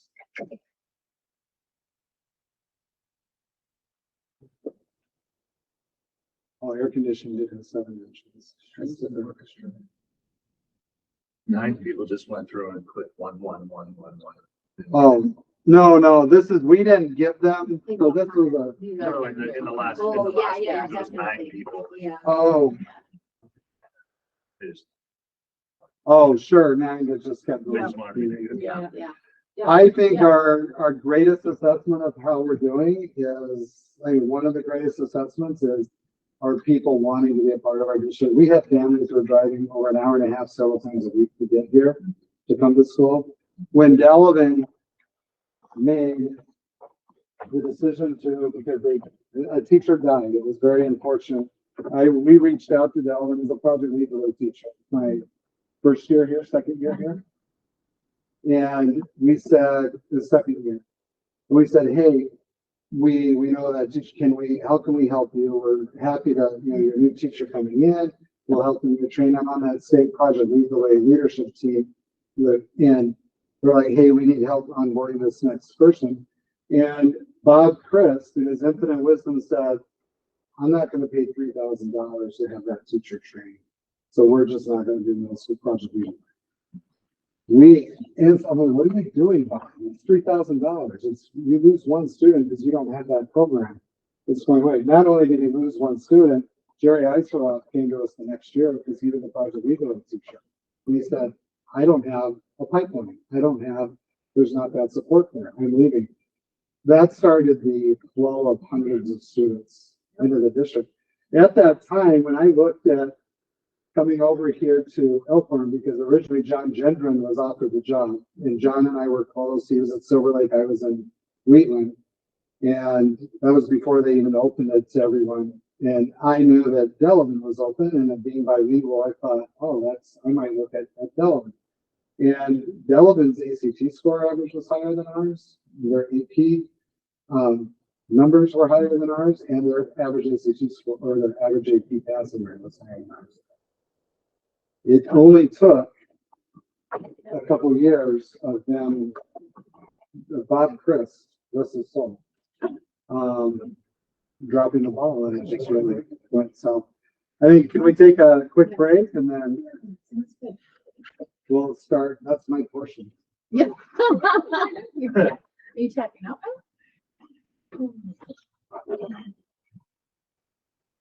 Any questions on that data piece you're testing? So that's what it irritates me so much, that we're going to be forced in the district too to train every single elementary teacher in a different reading approach. There's a huge hospital and it's not being funded. Do we know, this is totally off topic, kind of, do we know what school districts are coming from? I know, I could get that though. If you could, that'd be great. Because my uncle is a school superintendent down in Oklahoma, down in Oklahoma City, and I would surely like to know if he's coming up here to make sure that he's not going to suddenly pop in even for like you better make a bet for him. I bet they're staying in Lake Geneva. That's what the last group did. I wouldn't bet it. Are there any hotels in Elkhorn? Yeah, there's a lot of good ones. Are there? Yeah. Our hotels in Elkhorn, like the Hampton Inn, is amongst the highest booking rate in the entire country, and so is that Holiday Inn. That Holiday Inn is superb. We had some of the highest booking rates in the country. That's bizarre. we lost the power out of Hebron back in January due to a windstorm, and when we had to take the guy somewhere, so I was like, all right, we're taking off to Elkhorn. I don't have to go anywhere. I can just kind of drive a 2-minute drive to work that week. I understand. No, it's not. It's business wise. I was staying Marriott's, and there's no Marriott. That's why. I like the residents in. Marriott's okay. I understand, but I travel 2 weeks out of the month for work. I never get started. Yeah, I'm gone. I'm actually next week. I fly to Texas twice for the day. Yeah. That sugar-free palm.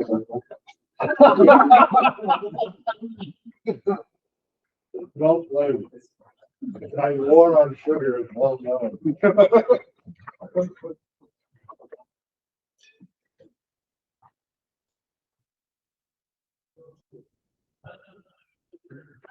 Oh, did you know Nelson up there? Who's Nelson? Ken Nelson? I don't have him. Okay. My favorite teacher. Yeah? Oh yeah. What did he teach? Psychology. Oh, yeah, I didn't ever take. Oh, it's Roger. He's got Isn't that funny? In high school? retirement down there. He's honestly, like, I remember like 2 or 3 other teachers, like visually. Yeah. No, I remember them, but I don't remember their names for the life of me. The only one I remember is Bill. Only one. I remember I liked Miss Yancey. I know that name now. So you see say a name, I'm gonna know it. And she, taught a block class with, Oh, an Wiley English Schumer. teacher, Uh-huh. like the drama I forget. person. I liked that block. The class. AP course. It wasn't AP, Oh, okay. because I hadn't taken AP in high school. Okay. No. Yeah. There's a course How old is where that? block where it's social studies and English and English. Yeah, yeah, so they took the regular class. Oh, this one was AP when I was. I figured he wasn't like. Well, yeah, you're great. that much older than us, but 4 years. Yeah, you probably married in that. Well, Yeah, my when dad did is you graduate? second. Well, how old is 99. I graduated in 2003. Yeah, So you're still great with Reno. Yeah, yeah, 72 to 55.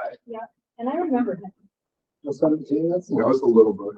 Well, That's a good start. compared to. My boss's eldest Oh, friend, my makeup is all over the place. yeah, aside from my youngest cousin is a sophomore adjunct. Oh, okay. So the cousins is like But he's not. a spread. Who's that person that was in over here? She a community member or the other?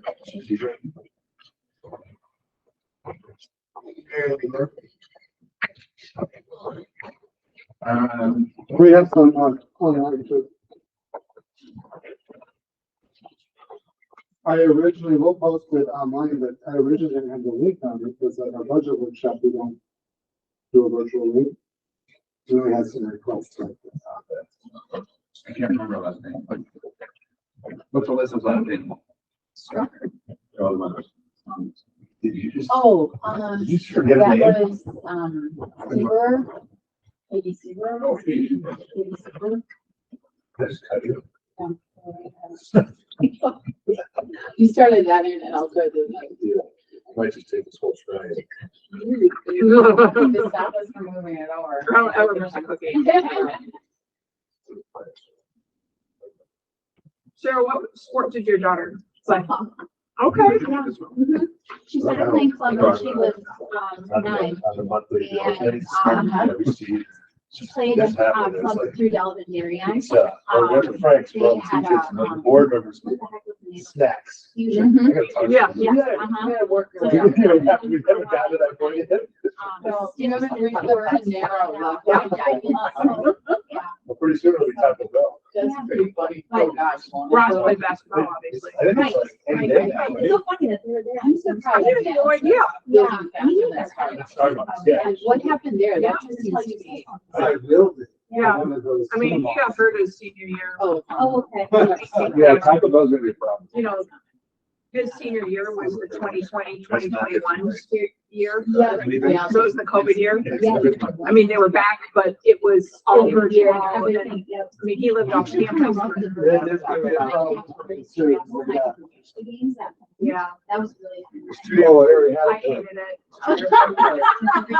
Yeah. Because we've not missed a game of Ross's since he was 6 years old. You know, so it was heartbreaking for us. Yeah. His senior year. It's gonna mess it For from a sure, buddy. it was heartbreaking. Yeah. It's gonna mess with But my name tag. yeah, he got hurt. So his 28 game season got cut down to 8 games. Oh, that's In why. 1 Bill month. was still here. That is so sad. And, Yeah. you know, that was supposed to be his year to really shine. Yeah. And they honestly, they had the potential because of the talent they had on that team. They could have gone to the national championships that year. They were that good. But because of COVID and all the craziness, the only time they actually had the entire team available to play was the very last game in the playoffs. So they made it into the second round of the playoffs, but, Ross only played 4 games out of the 12 that they got to play. They were 8 regular season, 10. There were 8 regular season games, 2, and then they played 2, postseason, but yeah, it was so sad. Yeah. when we were going to when we were doing the Q&A for the referendum, there was a question that was, so how will this referendum, if it's passed, help you improve your reading, because we only have 55% of our kids proficient. Yeah. And that's where I tried to explain that, well, 55% is 22% better than, it's 55% of our kids above the 67th percentile. But that's just so hard. That's why I Right. completely fault Evers, and I Right. think it was one of the biggest blunders ever, because people in the state of Wisconsin don't realize we're in the top 2 in reading and math in the country by most measures. They think, oh, we're failing. How can you be top 2? And all these kids aren't proficient. Yeah. So I don't know. It's very frustrating. And one thing coming is, this Act 20 now is what it's referred to, is evolving very, very quickly. You kind of think this is just going to percolate a while. They're moving very quickly on things. Is if our third graders are not proficient on the state test, we have to consider not advancing them to 4th grade. Which what? Now, I'm assuming they're going to use the state assessment forward as that measurement. As a school district, as a board, we can write a policy that will circumvent that. So we have the right to still advance, but we're going to have to put those provisions in place. And what they really want to see with that is then mandatory summer school for those 3rd graders who are not at the proficient level. Now, we offer summer school to our tier 3 students already. Yeah. Kindergarten going to 1st or 2nd, all the way through 4th. We can offer and call and remind parents, and it's even part of many other courses they can take. So you may have a little bit of reading for that hour, but we're also, choose from this menu. And it is very, very hard to fill those seats, but we do even have that offered right now. So, I'm staying on top of that, but it's important to understand what Jason just went over, because we have to be aware of that. We're going to be telling kids at the 65th percentile, Yep. or kids at the 70th who had a bad day, or the Yep. 80th who had a bad test day, that, oh, you have to go to mandatory summer school? That's fascinating. And when you think of our tiered system, which we're about to talk about, typically it's children who are at the 15th percentile and lower on our varied tools. So if you look at that redefining ready, that dashboard says we look at this snapshot, this, when we're looking at the academics, and it's not just, well, they're low here, but they're more at grade level here. There's a lot of factors that have to come together to indicate that they would need intensive intervention.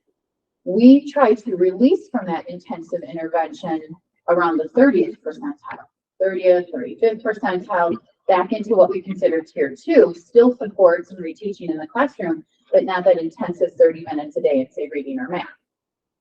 But again, figure 35th percentile, still we're not there yet, but how long are we going to have to hold students to get here? And then how does that impact our staffing model?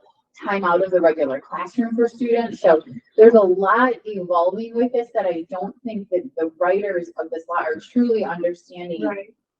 What is already in place for students in our state. So we're going to continue to monitor, and no panicking yet, but there's Amy, can I just ask a quick question? yeah. So am I understanding correctly that this it's Act 20, like we have to adopt this So there's if we want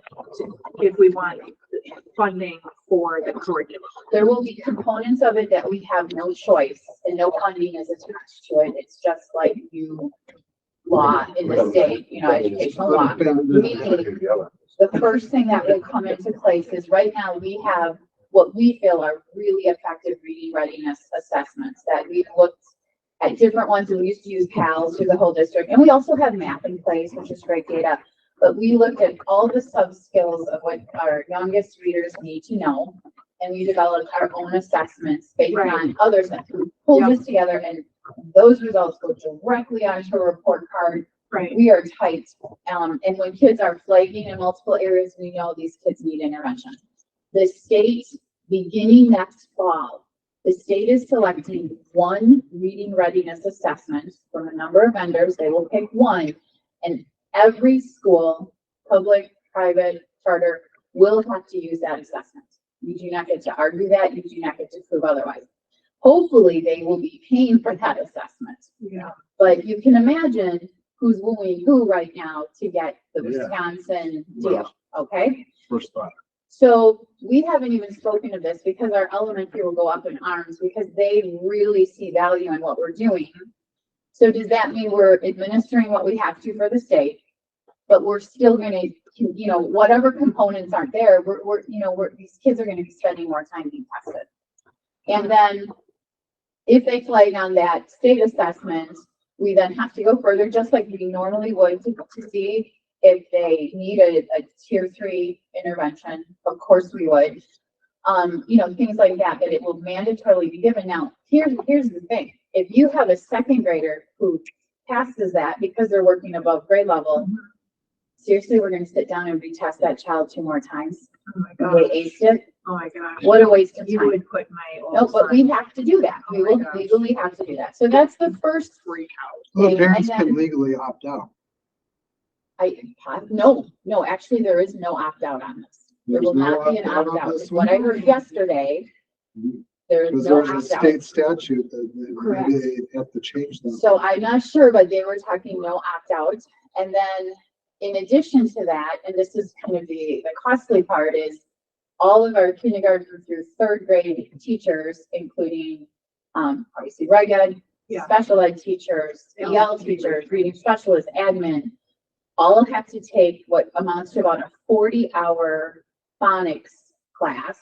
Okay. There's a number of vendors who provide that 40 hours of training.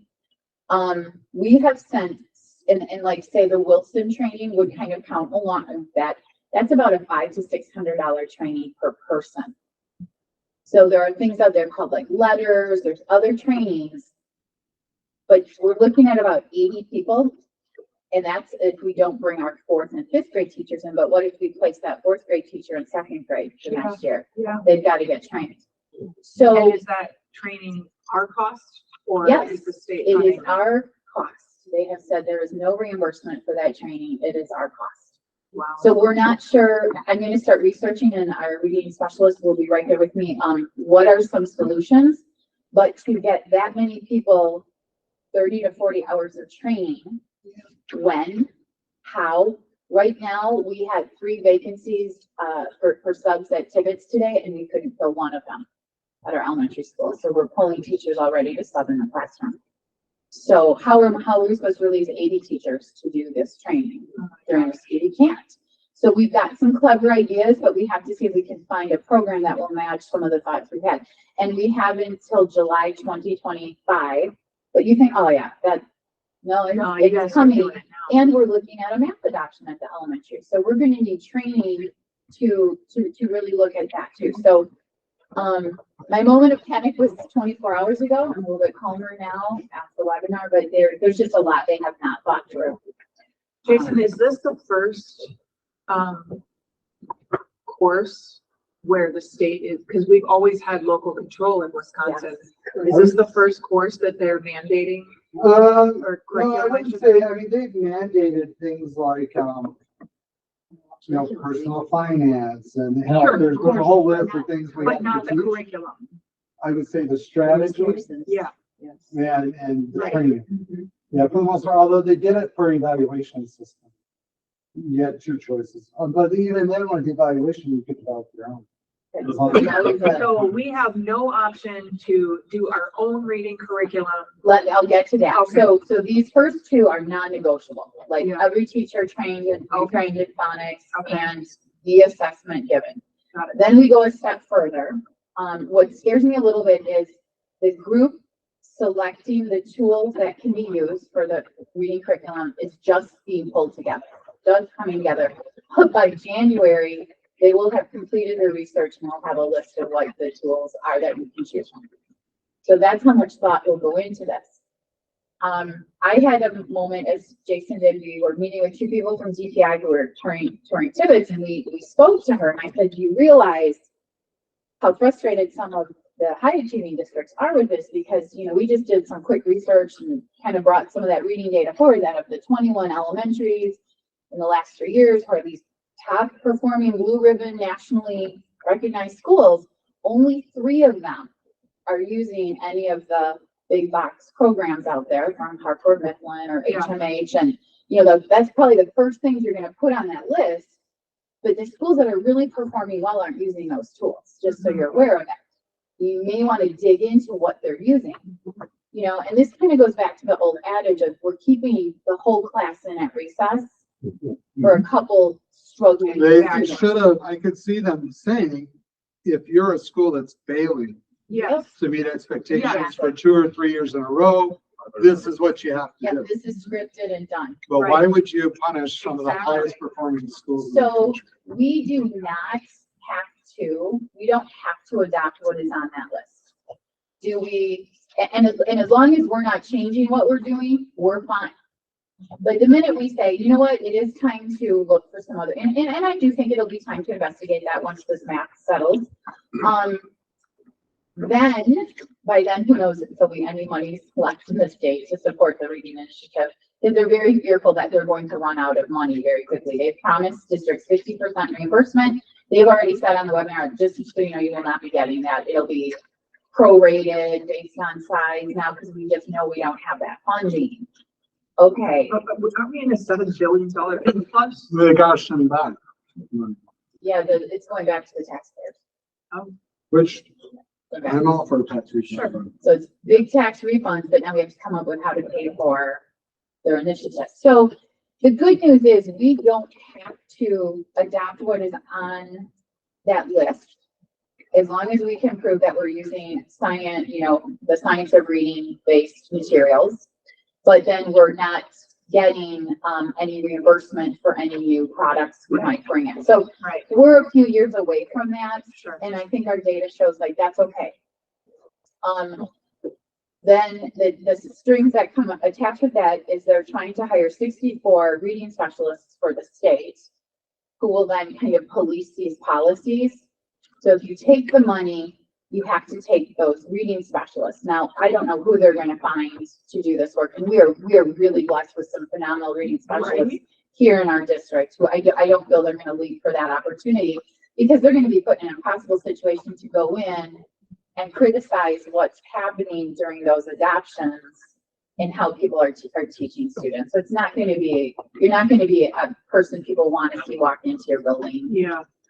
the way they're kind of setting these people up. So the good news is that is not something we're going to worry about right now. It's down the road. But the two things that are non-negotiable have me thinking right now so that we can get ahead of that and come up with a plan that is fiscally responsible and we'll check those boxes. So, Not to go down a rabbit hole. yeah, that's okay. But I like going down rabbit holes personally.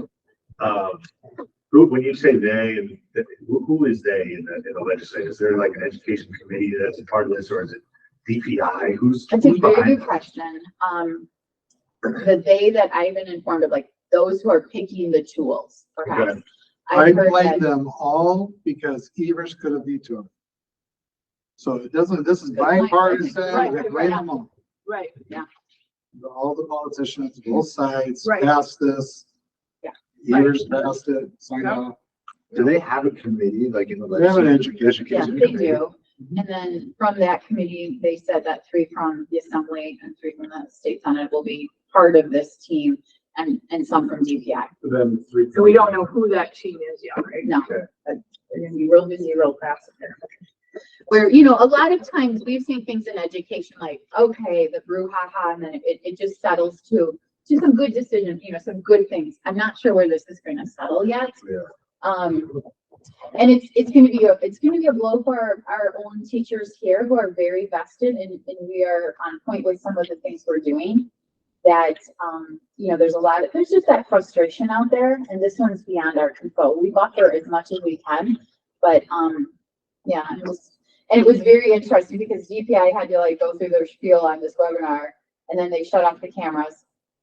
They went to our questions in the chat and then it got a little more real and you could see their frustration as well and their hands are tied on us. So, DPI didn't want this. yeah, so it was We'll stay informed. We'll stay informed, but we've got a great team of educators in this district and we'll figure this out. Move on. So, all right. So I'm gonna touch briefly and then Sarah and I are gonna tag team this because, this is, what is considered the state model, when it comes to our multi-level systems of support. What was really unique when I started in the district is, I came in and was excited to work with our GT students and lift our GT model. And then on the other end of the spectrum, it was called response to intervention. And it was working with those students, those tier 3 students, those students in the lowest 50 percentile. So I was like, okay, I'm working at the 85th percentile and higher and lowest. And this ended up to be some of the most exciting work I did when I came into the district and getting some systems in place throughout the district. And this system is truly important for a number of reasons. You'll see here that all of these things need to be in place for a strong system to exist and equitably meet the needs of our students, be that academic or behavioral. You'll hear like, oh, receive silver status, receive gold status, these are awards that don't come lightly. There's a lot of rubrics we complete and assessments we hand in at the state level to show our growth in all of these areas. They're evaluating each and every one of our buildings to make sure that these systems are strong and flourishing. So this is just a snapshot of, and we're going to go on to show how we have collaboration, our strategic use of data. We just had 30 minutes on data. Our high quality instruction is there. That strong universal piece, Sarah and I will walk us through, we'll walk through each of our subject areas. What does universal instruction look like? We're going to talk next about what do our continuums of support look like for all our students.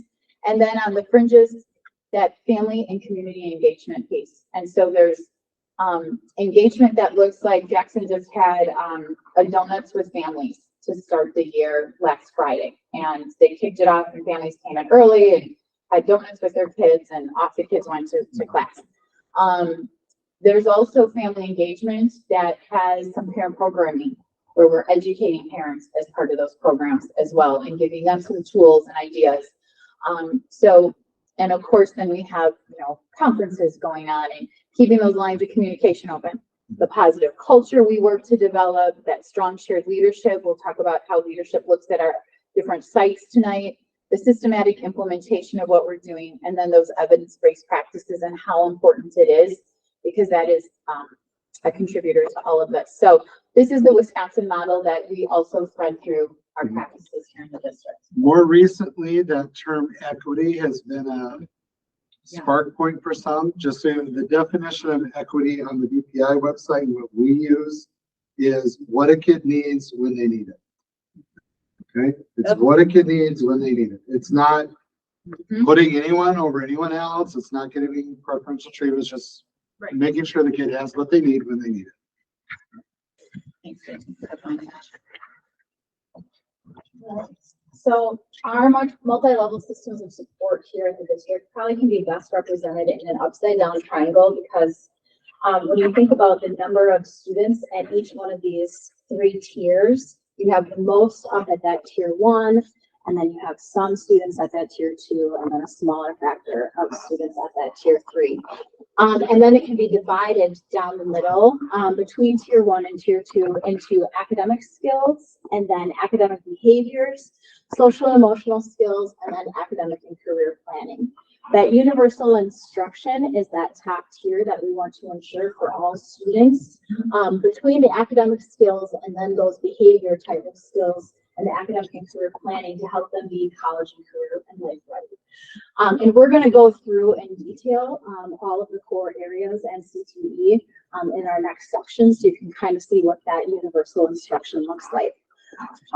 In tier 2 then, basically when you're thinking about it from the academic side, when you're developing this system of support, you know that not every kid is going to get whatever it is that you're teaching the first time. It just is not going to work. Some will, but some won't. So you have to have some sort of system put in place that's going to ensure additional time and support for that universal instruction. The problem is you can't reteach everything at that universal instruction. There's not enough time. So you have to go through those skills and decide what's most important. And then that's what you do the tier 2 instruction on to ensure that all kids stay at grade level. And then when we're talking about tier 3 from that academic side, there's some kids that come to us and they're below grade level. And we have to put in some sort of support for those students that are going to help bring those skills up for them to grade level. So we specifically have in place in all of our buildings, reading and number sense, tier 3 interventions for students to be able to rebuild those skills up. When you're talking about tier 2 on the behavior side, then we're talking more about small groups for students who might need anxiety assistance, small groups for students who particularly might need academic behavior skills. Maybe we put them into a structured study hall, or maybe we put them into an academic study hall to actually help in those areas. Something to that effect on that side. And then when we're talking about tier 3 for that behavior side, we're talking about making sure that we're getting students therapeutic services. That's what we're talking about for tier 3. Or specifically, we're talking about working with social workers that help in home type of services that they might need. Questions about that? That's just kind of a general. So the tier 3 area is, I mean, so the other 2 tiers, we're broken it up into basically how they learn or their behaviors in school, et cetera, some stuff like that, right? Now the other side is just specifically academic. Yeah. And tier 3 is the stuff that they would be missing from either one of those 2 areas. Correct, yes. Okay. Mhm, exactly. Tier 2 still supports grade level instruction and grade level Yeah. mastery. Tier 3 means that it's below, they're in a remediation. How do we point of view. determine whether or not they're Those below cutoffs, grade level? those cutoffs that Amy was talking about that we look at through the MAP data or through the ACT and the pre-ACT data. And then there'll be additional, Can you give us the rough estimate, like tier 2 is what percentile range? It's more based on what the data that's coming from the universal instruction. So like formative assessments, summative assessments, those type of things. So all When that we're is- talking about tier 3 though, we're talking about like MAP data. At the middle school, we're looking at the 30th percentile and lower and testing those students. and that makes perfect sense for academic skills, but then if you're looking on the other side, like what are we looking at for Sure. that? for the behavioral piece, like we may start with a child in tier 2 who might be doing something called like check in, check out. Like they come in the morning and I'm their person and I have a little chart and we talk about setting a goal for the day and, and then this little monitor goes and, we're just kind of tracking how their behavior is throughout the day and they meet at the end of the day. How did you do with your goal? And look at there's like 6 out of 7 smiley faces. This was a great day. So there's that like anchor in the morning, anchor in the evening.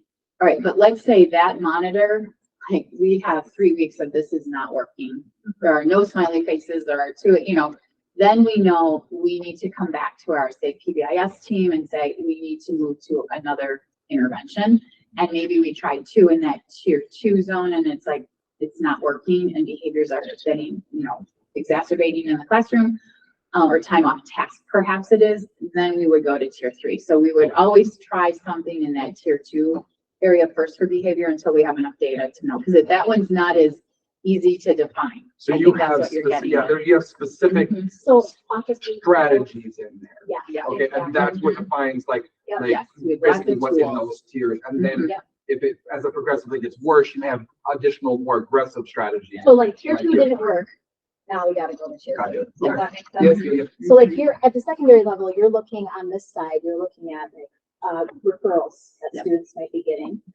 Or honestly, our needs assessment survey, if we're talking about mental health and students saying, hey, I need more, like I really need help with anxiety or I'm having issues with grief, right? Like that might be one, for example, where we'd have like a grief group that would help build those skills. How Does do that, we does that make sense? Yeah, how do we quantify that? And what I mean by that is, I mean, a lot of kids are, I would suspect would be in tier 2 for emotional and behavior issues.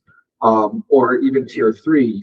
Of course, there would be a bunch in tier 1 as well, but I mean, more so than academic ones.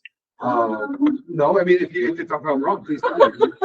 Yeah, I would say, yes, we have concerns on that side, yes, but I would say we're doing more on this side. there's more students on this side. Okay. Because you have to take all of the core courses, Right. right? Yeah. Yeah. Okay. I think we're doing our best to, and through parents letting us know, through the student surveys of students letting us know honestly how they're doing. Teacher referrals, especially at the elementary and middle school level where, you know, we're seeing a child struggle to make friends, keep friends. So a friendship group might be something. And then parents always are involved in knowing that their child would receive that Yeah, time. you can't be in a with small counselor. group without. You know, so parents are totally involved in that. And then our hope is that with that intervention, that would help the child develop the skills that may be lacking or to address those things. Usually it would start in a small group, say for anxiety, but if that's not helping the child and clearly the anxiety is increasing or not growing, then you would go to more of a one-to-one situation and then possibly a counselor brought in. So it's definitely tailored for what a child needs at that time. I don't know if we have the chart for our behavior referrals, but I think middle school behavior referrals were around 500 last year. Yes, I think in the 600 range. Okay. Yeah. So it sounds like a lot, but they have It's not. 700 kids and 170 school days. You know, it's less than one behavior referral on average per kid. So Yeah. when you start breaking it down into, you know, when would someone be moved to a tier 2 for behavior? Unless it's something real severe, probably not until 10 behavior referrals or so. Yeah. Gotcha. Okay, thanks. If that makes sense. So it's not that large of a number that are Right. Okay. hitting that. So we have these collaborative systems that we put in place, to help really, with those different tiers that we were talking about. And so what I want to do is introduce you to some alphabet soup. So these collaborative systems are teams of teachers that work together to ensure those high levels of learning and to ensure our students are college, career, and life ready at each of those different tiers. So our professional learning communities, this is what's called a PLC, and if you're at the high school, it's called an ELC, an Alcorn learning community, because high school, I see high school and have something different. So, which makes it super confusing for me because I work between the middle school and the high school. So sometimes when I'm at the middle school, I'll say ELC and that's wrong, and they'll be like, "What are you talking about, Bosh?" But it happens. Anyway, so PLC, that's your acronym. Then we have co-plan co-serve or CPCS. All right. Yep. Okay. We're gonna be all right. Yep. It's tier 2. We need it. Yep. Now, these consist of all meetings that teachers attend, again, to ensure that universal curriculum, to ensure all students are college, career, and life ready. All right, I'm gonna go into detail on each of these, so hang in there. And then we have, so here you have more of the college and career piece, and here you have more of the life ready piece. So that's our student success time at the high school, SST. And then that's readiness lessons at the middle school that happen during WIN, and then also at the elementary WIN time, which is what I need. So SST, WIN, I know. I know those ones. Yep. Okay.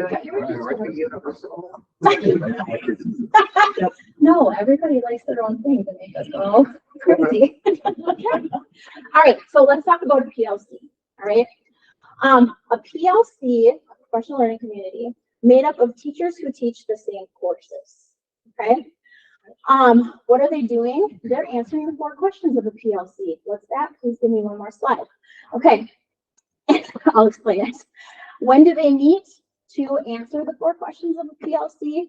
At the high school, the teachers who teach the same courses are meeting at least one time per week. Sometimes they have a common prep, sometimes they don't, but they're still expected to find time either before school or after school to meet. At the middle school, they are probably the most lucky in their schedule to be able to do this work. They get to meet 2 times a week because they have 2 preps built into their schedule. One of those preps is used for collaboration. The other one is used for their individual preps. So they use one of those times, or 2 of those times, but one of those hours in the day for that. I'm gonna let The elementary teams meet twice a week. So one of those times typically is before school. And that involves the use of data and digging in. It could be like the results from the last math test, could be the results of like running records coming up, just to see where student growth is and discuss where reteaching may need to happen, where we're moving next with our planning. So they are asked to have data and shift between reading and math throughout their planning time. And then we've blocked so that they all have a common prep time during the day. So if there are like 4 teachers at that grade level, they may have from say 12:15 to 1:15. And then one of those blocks of time is their planning meeting so that they're collaboratively planning based on what happens in the PLC. If they're co-plan or co-serving with another special ed teacher, then they will find another time then to meet and look at the specific needs of what's happening in their classroom. So, yeah, go ahead. How do the teachers feel about this? Do they like it? It's a good question. It's a demand, I would say, on their time. No kidding. I think once they start to see the benefit of this collaboration and that the structure's in place and everyone's respecting that structure, like when they come in the room, it's not 15 minutes of what did you do this weekend and that, you know, like that takes, that needs to take place elsewhere or that time is eaten up, because at the elementary, we can get about 30 minutes in a morning meeting. Yeah. And we try to get maybe 30 to 40 minutes for planning, so they still might have 20 minutes of a prep left. So here's the idea. Channeling it, Yeah. but they are buying You into had it. better than one, Mhm. right? And this is a way for us to be able to have everybody's heads together in the room who are teaching those same courses and bringing all the different ideas to the table to best, you know, create the courses and what's in the materials and what's being taught in the classes for our students. So you don't want everybody in isolation to be planning what's happening in those classes, because then you create all kinds of inequities, which is why it's the people who teach the same courses are doing this work so that there's equity in what's happening. Sure. So you don't say, I'm going to have Amy because Amy does this in her class, but Sarah only does that, so we're not going to have that class. And you, all of a sudden you have all kinds of issues when you don't have that consistency amongst those courses. Okay. Just to jump in there. High quality PLCs have been found to be one of the greatest keys to effective education. And one of the greatest impacts on student achievement. We'll look at that a little bit later, but my wife has been in ineffective PLCs, and I hear about it at home where a colleague comes in and doesn't do anything, just cracks out his book because he's there because I just have to be here for this time and I'm not going to engage. So that's why I say high quality PLCs. It's only as good as the group and the team coming together. Yeah. And this is why we have to define the work. We have to say, here's what happens during that time, and here's what you need to be working on, so that we have that consistency and that it is productive. So these are those 4 questions that I was talking about that they're working on in those meetings. What do we want to learn? How will we know if they've learned it? What will we do if they don't learn it? And what will we do if they already know it? So those standards that you approved, right? What they're doing for this question right here, because they're taking those standards and they're saying, all right, these are the outcomes for this particular course. Now let's go through and let's figure out what's most important, right? What every kid needs to know to stay on grade level. And then what's really kind of nice if everybody knows, okay? And they're determining what those things are. And then they're developing learning targets for those standards, because the standards are outcomes, but you have to figure out what is it that you need to know to be able to get to that. So they're developing those learning targets, and that you see I use the word common. It has to be common, because we can't have these learning targets mean something else, which means kids are learning something else there and learning something else over here, because we have to ensure that college and career readiness for all kids. Does that make sense? Isn't that the curriculum? That becomes it. Yeah. Yeah. That's why it's all part of it. The standards are part of it. Right. What they're developing as the learning targets, all those pieces.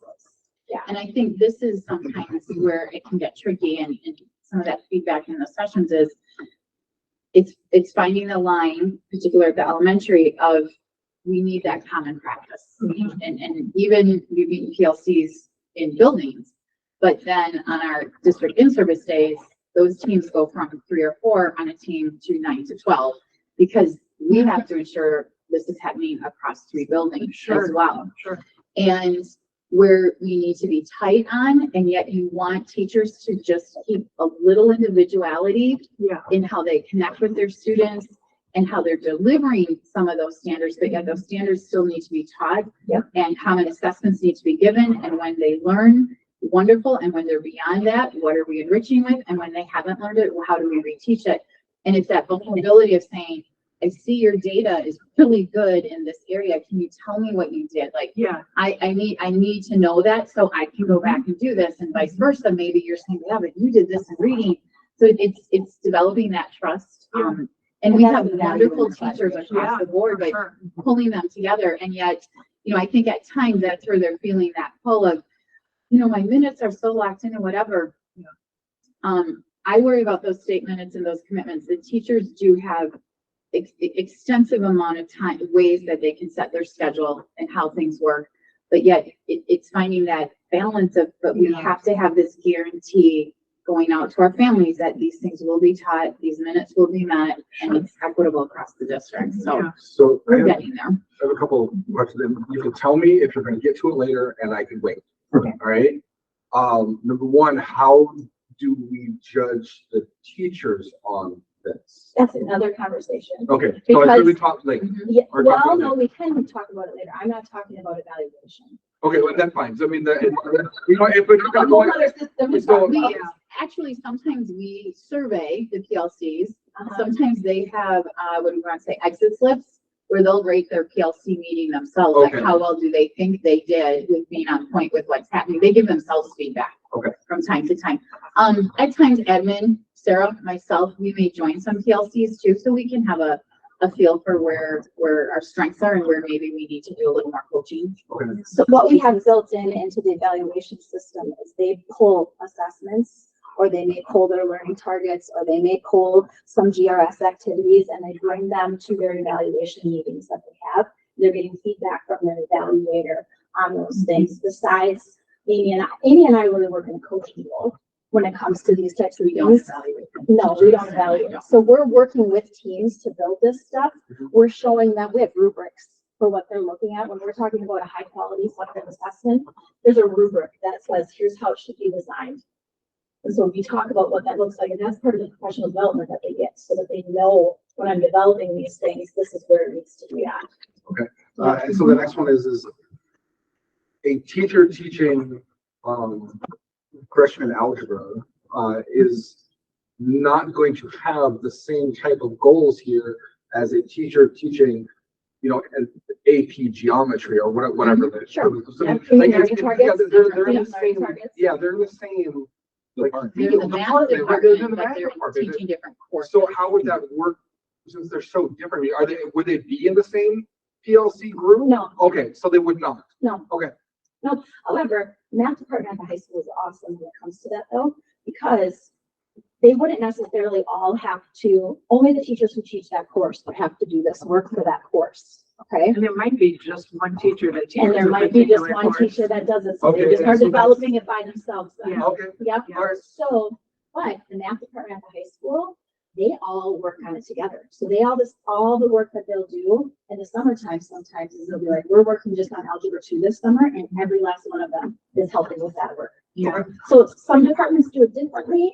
Some just do what we ask, here, you teach that and. Well, I can see where higher level math courses, they need to work with the lower level math course teachers so that they're like, listen, I need your students to know this by the time they take this called- course. It's called vertical teaming. Vertical Yeah. alignment. Yeah. Yeah, It's not So- the same clientele. and yes, that's exactly it. So sometimes it doesn't, Very good. Accent. yes, absolutely. But yeah, we have meetings with vertical teams, and then we have meetings with individual courses as well. How long have you guys been using this model? Great question. Since the 17-18 school year, so I was actually a teacher, when that happened, I piloted it, so. At the high school, And you the elementary, Yeah. it's supposed to be 4 years. No, I like it. yeah, and then I think when I took this role, we rolled it out at the middle school. So what year was that? 7 years ago. Yeah. Maybe, yeah, that makes sense. All right, more questions about this? Oh, new acronym. Yeah, I saw. Yay, are you Yeah. ready? A GRS is a guaranteed recovery. It's a tier 2 is what it is. So, Guaranteed recovery system. yep, guaranteed recovery system. So it's the tier 2 that we talk about at the secondary level. Now it's different because there's different systems. So at the middle school, we can do a tier 2, a guaranteed recovery system during WIN for like math, science, social studies. If all kids don't learn it first, we go back and reteach on essential skills. That's a guaranteed recovery. However, we don't have a time carved out at high school for that. We've tried a gazillion different ways of trying to do this. The best thing that we've had in place so far is we trust our teachers to carve out half an hour a week for guaranteed recovery in every one of their courses, instead of having a dedicated time in the day for it. You can see to elementary.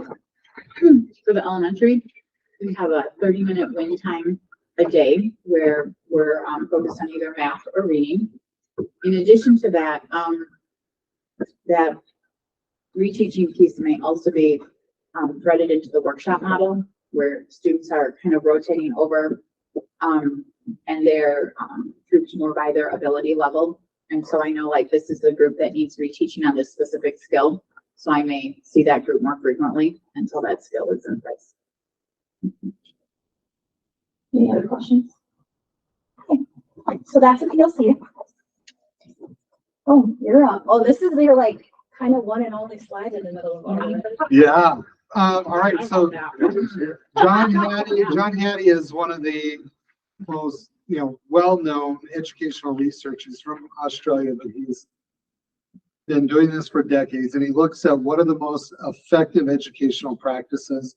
And what you see on these numbers are actually standard deviations. So we gave you that chart there because as board members, and this is a little bit of a side jump, but when we look at what we're doing with teachers, what we're doing with students, what programs we want to put in place, when we're looking at the ad hoc budgetary committee, I think it's really important to be aware of what has the most profound impact on kids.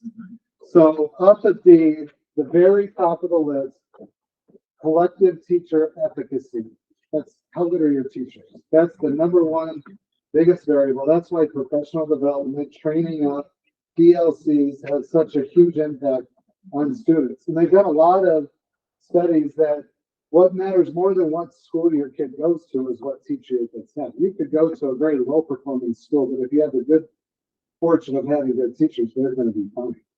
And so that collective teacher efficacy, self-reported grades are students invested in the learning. They understand what they need. They have that ability to also recognize and be involved in that learning process. That's why a lot of the instructional strategies that we do involve the students on that self-reflection and Can I that cut in really self-reporting. Yes. So when we're talking about that, we need them to know what the learning target is so that they can actually make that self-assessment on where they're at. And it's even doubly important that when we design an assessment, that they're able to disaggregate which learning target they're not doing well on, so that they can have that type of thinking so they know what they need to do next. Mitigation programs are, well, response intervention is number 3. That's that tier 2, the tier 3 learning. Having those systems in place, that multi-level systems of support. That's the third greatest impact. And these are huge standard deviation numbers as compared to when you start going down. And deviation programs, that's making sure that that's like that equity definition, what they need when they need it. It's developmentally appropriate instruction for the kids. You might hear us say ZPD, which is zone proximal Yeah. development. Zone of proximity, yeah. And Write that down. what that is they found Vygotsky, which you have a Vygotsky room. He did say he found that there's a zone where if the instruction's within that zone and it's that ideal level where the individual can learn it with just slight assistance, that's where they're going to experience the most growth.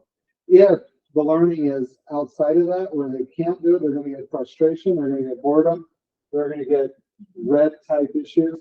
If it's too easy, they're not going to go and progress either. So that's that mediation programs. Teacher credibility, yeah, you guys can read that. I think what's really interesting though is I would love to have, and Wisconsin used to have the SAGE program where reducing class sizes does work. I will say though, where it has probably the biggest impact is teacher satisfaction, their sanity, and that aspect, because overall, it does have a positive impact. It's not a huge one. So when we're looking at what do we do from most effective and you know, those type of practices that we put into place, it's important to be aware of that cost effectiveness impact. And that is why we do spend so much time. That's why we have calendar dates put in and making sure that we have the most effective possible teachers. So that's why it's important to retain and be able to hire. This was our first year that usually, you know, once or twice a year, we can't get our top candidate that we can. I think there were 5 or 6 this year that our salary schedule where it was at, I just couldn't bring them in.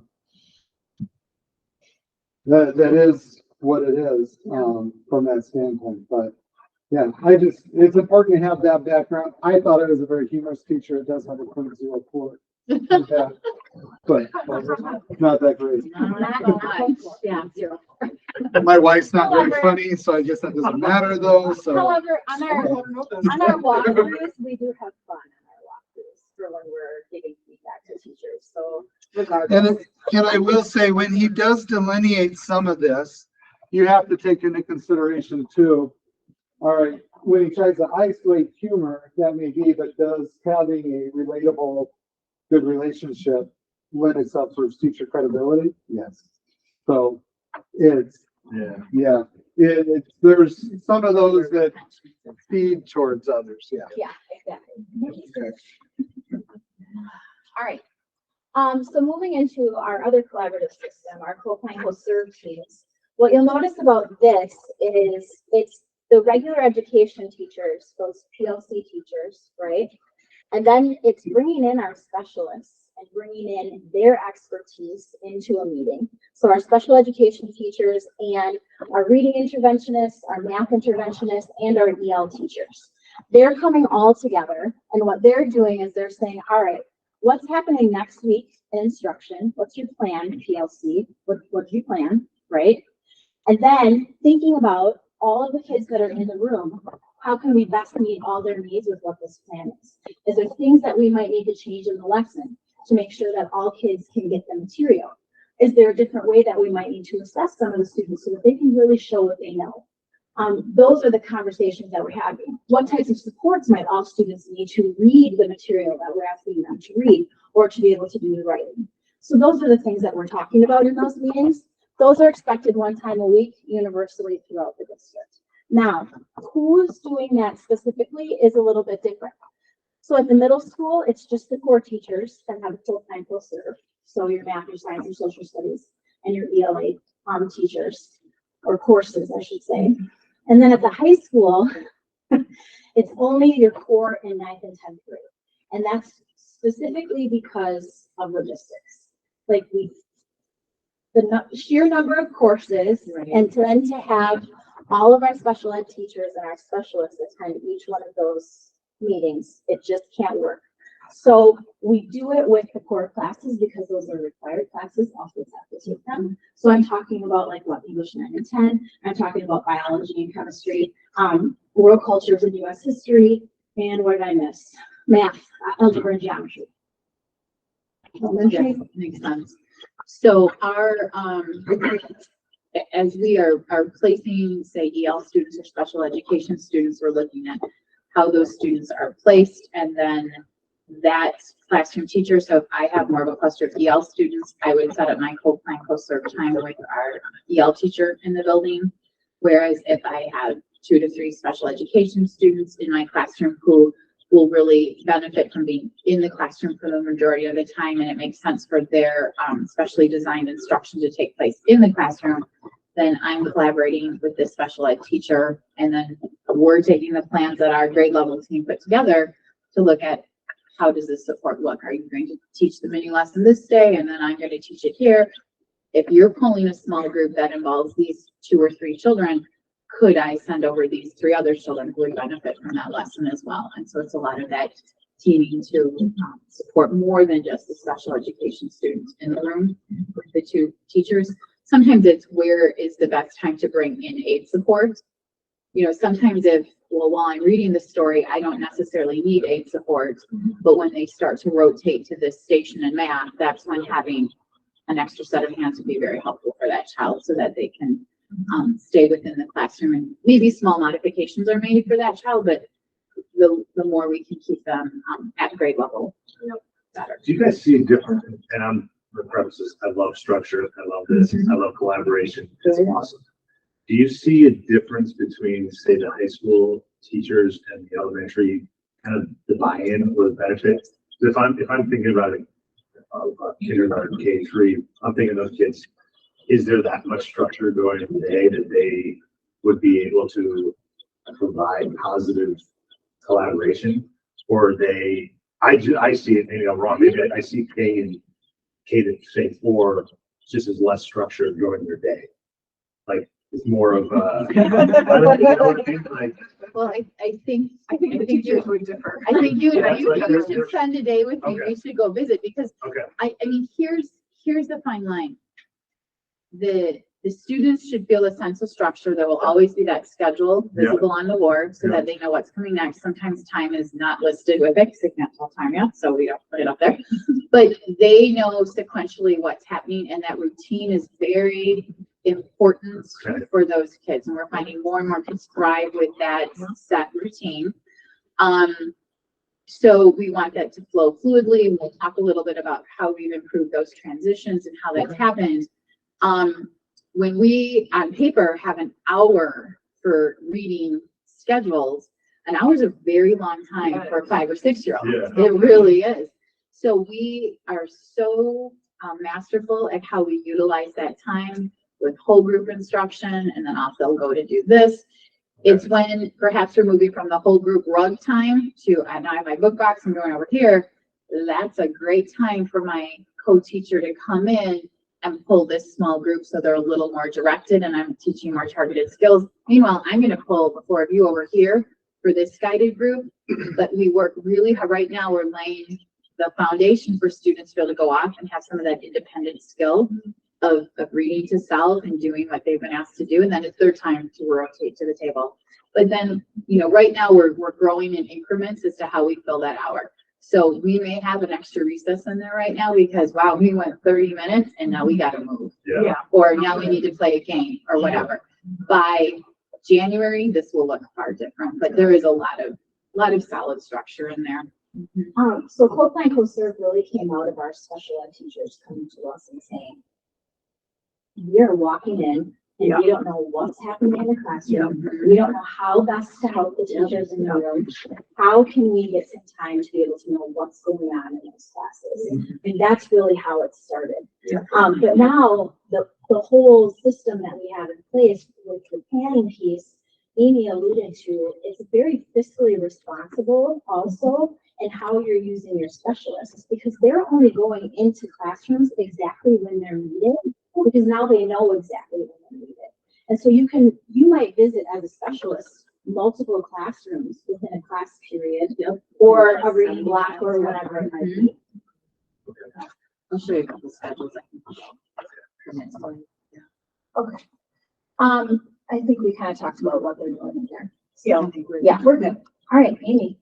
All right, so now we're going to move up that pyramid to the universal level. And what does the curriculum look like? What does that look like? And we're going to keep doing a K5, 6, 8, 9, 12 snapshot. Okay, so I know you would all love to relive an hour presentation, but I got it to lunchtime. Because all of you, this is where we get to, we already know that. Please don't do that, right? We already know that. So Jason's like, Amy, this is what I asked you to do in the first place. No. Anyway, I have to say that was a really wonderful process to go through, in the fact that a lot of that data and things we pulled, I was able to share with our elementary teachers, and that's very motivating when we see we're on point and we can see where we need to grow as well. But I'll be very quick here. Assessment is always guiding what we're doing with our reading program. That's why we call it responsive literacy program. We have so many wonderful tools that our teachers reach in to utilize. We have given them the structure. We like these tools used, and this is one of the recipes in which to do that. But as they get going with their students, they're going to know that some students need more of this, less of that. We have 120 minutes of ELA instruction at the elementary level, just to review that. Typically 60 minutes is in our reading block and 60 minutes is in our writing workshop block. And during that time, you will have a large group lesson where students are gathered on the floor. And during that time, we use a lot of AVIC strategies too, with turn and talk and different partner activities. So it's very engaging. Off they go. So we've got movement built into that time. They may have some individual reading time, but that's where a lot of the targeted instruction, either small group or one-to-one, is where we're really hitting those skills with those kids. In the area of reading, we start off with that mini lesson here. That's typically 10 to 12 minutes where the teacher is delivering the standards that is set at grade level for those students. We then move into this larger block of time where all the magic happens. Students may be independent reading, they might be book shopping, getting more books at their level and choosing books that they're going to be reading throughout the week. We have strategy groups that are happening. Guided reading is an important element where we may have these 4 students are at this level, so they're at the table and we're reading text on level. Working on different kind of the application of what's happening in the workshop model in the text. And then typically right about here, we have a midpoint where we might bring all the class back together, a quick review of what we talked about earlier or other guidance. Sometimes it can even be a behavioral guidance. But I'm noticing that if we're spinning in a circle, that's probably hard to continue reading. Maybe that behavior needs to stop so we can focus on our books in front of us. You know, this is where we're at right now. If you go into our elementary classrooms right now, you'll see stamina charts in all of the rooms where we are so excited that we did 4 minutes of independent reading today, and their book boxes are out and those kids are back in books, and it's very exciting. I went into 5 different first grade classrooms last week and they're like, Mrs. G, we're working to 6 minutes today. Oh, that's awesome. You know, hopefully we're up to 9 minutes now, you know, like, but it's huge and it's very exciting and the kids are back into their books and what have you. We have then different tools for interactive read alouds where the child is being read to. The science of reading shows that it is important that students are read to because you're taking them out of the text to start working on that higher level comprehension piece, which is really critical for their development. The guided reading piece, the Haggerty phonemic awareness in K2, where we're really working on that auditory component, so necessary for reading and phonics. Shared reading is when, again, K2, that same story is read repeatedly with a different focus each time. When we get to writing, often we begin with phonics and word study work. Sometimes you'll see interactive writing. This goes right along with our AVID strategies at the elementary level where the teacher is modeling the note-taking, the teacher is modeling some writing because these students are just learning those basic concepts. So they may have charts in their room. They may have a list of things they saw on the playground. They're doing a lot of different writing and then adding to the chart. And then sometimes they may hand the pen off to the child to finish the word or what have you. So the teacher's doing some modeling, but then our students go right into their own writing after the mini lesson there. So just a quick touch point on what the reading piece What's your looks like. take on Lucy Calkins? Isn't she now on sabbatical and they're going to dissolve the Yeah, right college? I think the teachers college. Yeah, I mean, if you were Lucy, you know, at this point, close to retirement, I think we'd be done. Yeah, no kidding. I think she's been beaten up enough out there, and Yeah. she's done very good things. She's done some that hasn't been so great. Right. Yeah, you know, I think her work has really moved children to enjoy reading. You know, I've taught, and I may have shared this the other night. I've taught reading a number of ways in my career. I've seen children announce to me that by Friday I can read the story with my eyes closed. And they could, because I had to read that story to them 5 days in a row. Yeah. And we just beat the story into the child. Right. That's not reading. Right. That's not encouraging a love of reading either. I feel that where we are headed now, with the science of reading, we've worked really hard on the different shifts that needed to happen, and we've come into our own program to say this needs to change. Lucy Calkins did go and rewrite the program K2. So the program we adopted originally, we've already gone in and made changes. We adopted a phonics program. We adopted many things that we didn't feel were as strong with that program. Great. We have purchased one of each of her kits that are upgraded, and we have done an audit and have brought forward lessons that we feel should replace her other lessons because they're more aligned with the science of reading. So our teachers have definitely done that work. One of the things the state is really coming down on, and unless you're a reading teacher, you're like, what's the big deal with that? But it has to do with the queuing system, and it's kind of frustrating because different students have different decoding skills. And I'm trying to see if I have an example here. Like, if I held this up to you, if you're going to start reading any of this text on a page, wouldn't you look at the picture first? In your mind, you just immediately go to the picture, right?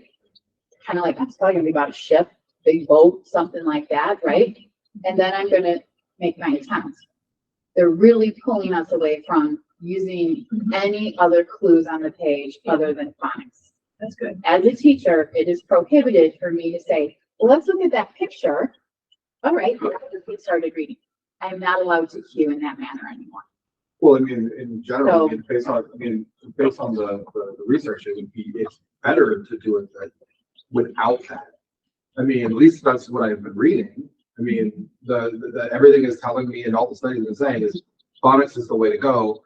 The context clues and stuff on the pictures and stuff like that doesn't matter as much as doing phonics now to learn how to read, not to read it. Like, of course, like if you're reading a story, Right. It helps to be able to know what's on the page, but like learning how to read it is the fun portion, right? I mean, am I wrong? I feel like we've Okay. right? Okay. Right. We've always utilized phonics with our students. I think and I also know that sometimes we've been like, well, if you don't know the word, just go around it and keep reading and then go back. Well, how many kids really go back to that word? So that's a strategy that needs to go. You know, like that's like skip it, move on, and then come back. No one's coming back. Those kids are like, come on. And then they're missing meaning, they're missing the comprehension piece. So what we are definitely, and this is in the research, is that you have to read through every word. You have to read through the word. However, to say that a child shouldn't be taking in a little, when you turn the page to not take in what's in front of you, I don't think any of us as a reader doesn't take a glance to say, okay, so there's North America. Yep. All right. Oh, I see some flags over here. That's going to, and then you start, right? I mean, to not also encourage that seems a little archaic. But kids learn differently too. I mean, Exactly. through every word, it's like, I don't mean this in a bad way, but forcing Cornell notes on someone that you may not do well with Cornell notes. Yes. It's the same as forcing someone to read through a word they can't do. Yep. And that's one of the reasons why Avid has moved away from forcing just that style of note taking. You're exactly right. Boy, my kids swore about the Cornell notes too, but they knew how to take notes. But yes, I agree. So I think it is important that we have a number of tools that we can show students. Where we're reprioritizing is the most important is your word power. So if I talk as if I'm a kindergarten first grade teacher, we have pointer power, following with your point, using your finger. We had picture power, was like, use that picture. Picture power is not even mentioned until the very last power you have. Word power is where you have to start. You always work through the word. So we're really drilling down on that. It's just things are going to get very technical for educators who are not allowed to cue students in another manner. You can prompt them to do certain things, but it's just a little bit of entanglement. Meaning, does it make sense? Does it look right?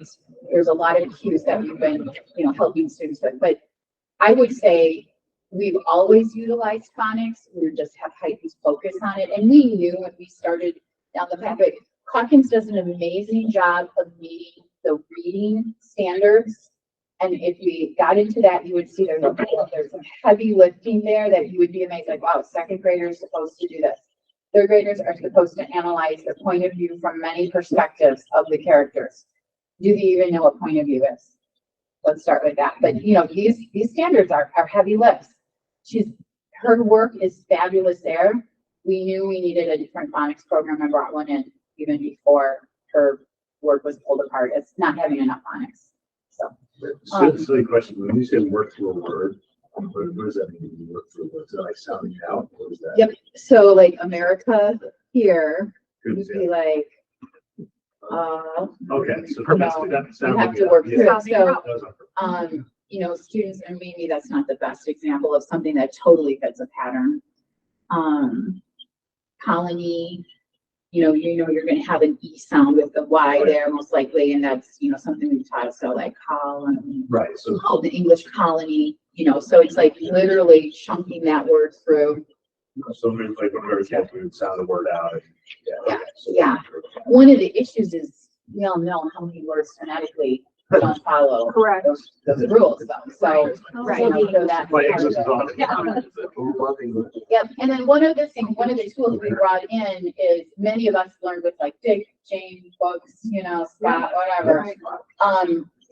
The emphasis now on decodable readers is back at the K-3 level, and we have purchased some really good fictional stories, and now the series is coming out with nonfiction decodables, which will be really great. Some kids really thrive on nonfiction, where characters are repeated, but we're able to take like vowel combinations like EA, and there's a whole series that works in a lot of EA work so that they can apply that skill. So we worked on it here, writing EA words and spelling and moving our letters. Then they go into this text and they have a lot of that same vowel combination there.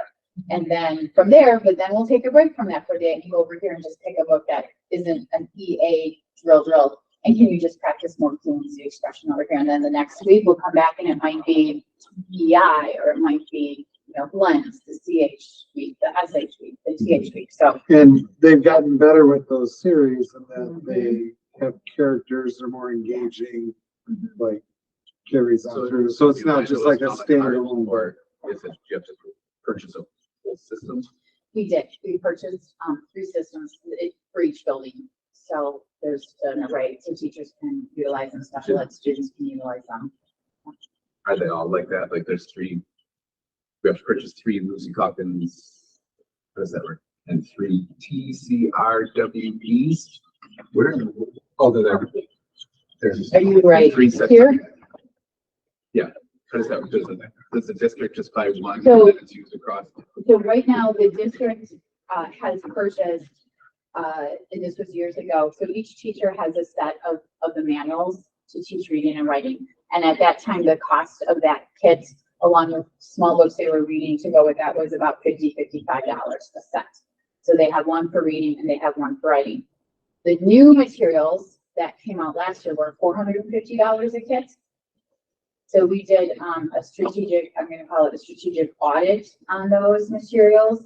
And I had teams in the summer that we saw where those pivots needed to be, and we rewrote our own lessons based on that information and created updated binders and lessons for our teachers. And the teams are really excited about the work they did, because where we needed to look, we have. But we did I asked each K1 and 2, do they feel this purchase is needed, necessary? And they're like, nope. We're able to lift and do what we need to do with those materials. So I think that may answer your question. Where we have grown and we have some wonderful tools is we are clever, like these interactive read alouds. These kits were about, I don't know, $1,800 for a grade level kit. We rotate those. We've divided them into trios, and a trio is at each building. And our reading specialist and myself will rotate them every trimester. So because those books aren't being constantly read, you have one of the 8 kits in your room at a time. We don't need that expense times 3. We can rotate, similar to how we will rotate our Project Lead the Way tools throughout the year. So we want to get as many tools in the hands of our teachers, but we also have to be cost effective, and that's what we've done.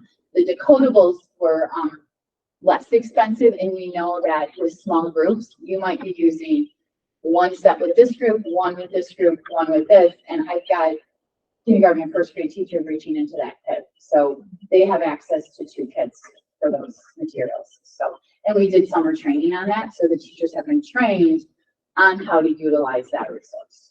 So, but it's a good question. You know, I feel Lucy Calkins has done some really good work in the area of reading. I see fifth graders leaving our elementaries who really love to read.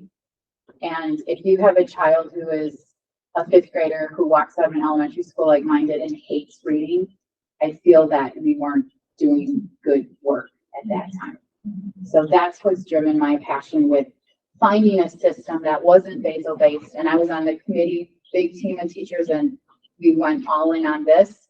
I also feel with the state of the state right now, I don't want to just pick some program off their list until we really dig into that decision. If our data was not good, that I'd be advocating for something else. But our data is really excellent. And you know, when our teachers get up to speak and they want control of what's happening in their classes, what those lessons look like, they know these standards. I want to give them the opportunity to lift from Lucy and write it then the way they want it, selecting the text they feel will deliver on that. And we've had some really good teachers in the summer doing that work. So we'll continue to do it. We have some talented people, and this is where they can continue to hone their craft, but we make sure these tools are available for them. Good question. When they do that summer work, are they compensated at all? They are. They are. You want to know what it is? It's not very high. It's I'm sure it's $18 just an like- hour. I'm sure it's just like $18 an hour, but they're willing to work for $18 an hour. So Yeah. they do great work. So We Yeah. do feed them. yeah. Probably we- better than- To know how to get to the Panera level. Yeah. He said he's not What are there we yet. gonna So, do? I know. But I'll hand it over. Not gonna go. I'll hand it over to you next. Yeah. Let's see, I'm gonna go grab one thing and then I'll share that. I see there's like 136 slides. You're not even halfway through. So what's the game plan? Really good question. We'll be done at 8. Well, I mean, do you have more concerns about Avid? I do. Do we want to just, I have concerns about Avid too. I just want to be educated. on Let's the make details sure we of get to more. that section then. You know, I'm just want to utilize their time to get on what. I didn't look at the time. I appreciate that. I'm just saying, because I know he had questions on it. Right. I had some questions on it. Right, skip to that section. How many more slides do we I'm have just on gonna that? stand up. Can I just do one thing? Yeah. Sure. Yeah, oh, okay. Okay. I could read that there was something you really didn't like about that idea. I just- Oh, It's about to get to the Adam stuff. It's about. No. What's this one thing I'm intrigued well, We're 40 slides away. about there? Oh, yeah, it's Yeah. okay. So let It's a me, little less. all right. So you guys can go through and really what Amy and I did was put the big skills Yeah. on here for each of those areas. But I think the piece that we're probably really wanting you to kind of see that goes along with all of this. Why is it not after all of this? Oh, you wanted to jump to the curriculum side? Yes, Okay, yes. yep, That and needs I to think be that shown. will sum up, and then we can just kind of roll into Avid. That makes the most sense. Okay. Yeah, so, go to slide 115. After the others. Yep, after the Avid stuff. Yep, which I think will just kind of sum up, and then you can, then when you get questions about what is the curriculum, Yeah. you are now going to have a resource to be able to direct humans to. So, yep, You ever gone to a website that says, "Are you sure you're not a robot?" That's the people that are trying to get I've out. always used humans since I was teaching, it makes kids laugh, it's like, anyway. Yeah, Yeah, the kids. I know, yeah. Did you click? I saw, what's that? Oh, I'm clicking into it on my computer, like you guys can see it. I saw that humor is not effective. Sure. So what we really want to It's direct you effective, down it's not to, if you look, we really kind of structured it upside around what Jason talked about earlier. But right here, this section, this curriculum section, maybe go ahead. Nice. And this is something you guys just created, right? This summer, yes. Nice, okay, perfect. So we worked with either grade level representatives, team representatives, departments. So if we just click into say second grade, these were the one pagers that we were talking about. So you can easily read through these for the summary too. So in the case of the elementary, these were printed for this year, also handed out at open house. So each family got it, and it's okay, just play along. It's a 2-page, 1-pager. But Avid strategy, two-sided. by the way, at work. So what we wanted to do was make sure that, these would be what we consider our essential skills. These are the standards that we felt most important, and they are evaluated on the report card. So those are listed there. In the case of the elementary, where we have various tools that we still are utilizing across the 3 campuses, those were cited also, so parents just have an idea of, okay, well, if I need to look that up or learn more, where can I do that? Social studies and the allied arts, our music PE is there. We talked about, you know, this is what we would be also is on the report card. What are we using for part of our social development piece a little bit here? And then this QR code, if it is obviously paper, leads them to this website right here. This is what is presently the work in progress, in that we have some amazing educators out there who do great what are called Symbolos or websites with different extension activities, things that reinforce math activities, reading. We're going to do a resource page here for students and families. So that's where we're headed next. So that it doesn't matter who your classroom teacher is, you can go here and have access to all of that. So that's what the K-5 looks like. This is live right now, this. Yeah. Ready to rock and We have roll. a high school one right now. It's nice. Hold Yeah. on, don't Sorry, slow down. sorry. You can ahead there. When did it go live? It's done. It will live. Oh, okay, gotcha. All right, so at the middle It's just school, not official. we designed a course guide, which didn't exist before. So if you scroll down, you are able to pull up any course that exists in the middle school. You get a course Great. description, and then you get a course outline for each course. The course outline has every unit and every learning target that exists in that course. This is perfect. Thank you, Okay, guys. go back. This is a lot of work. Go back Thank up. you. It was a crap. Just go back one page to the list of courses, yeah. Oh, my days, this is amazing. Also the allied arts. Now, I have a significantly larger portion of things to cover here. Yeah. So if you find one where there isn't a course outline yet, It's not I'm done yet. still working with those teachers to Yeah. get those completed. So you might find, for example, in robotics, that we don't have one yet. Sorry. So, we're working on those, and we will have them ready. Our hard deadline is course registration for middle school students, so that we can now direct our students to this website as well for when they're selecting a course. This reminds me of like a college website where you Right. go and It's you're able to look at it. Yes. It's amazing. Catalog. Yeah, it's a course catalog. Thank you. What I will say, and I know that this is, I don't know if you can go and find another K-12 school district that has this much information like this out there. You're right, it's like a college, and we don't have the staff that like colleges do and so forth. But I would ask if you run into individuals that, well, that's not enough, I want more, I want the daily stuff. Log in through your student's account. Please tell them to do it, because this is so much work. This is, this So is. good. I have, this is perfect. So this is the So much academic work. and career planning website, so this is those lessons as well that are happening and what families can do to help their students with academic and career planning, so that's the middle school one.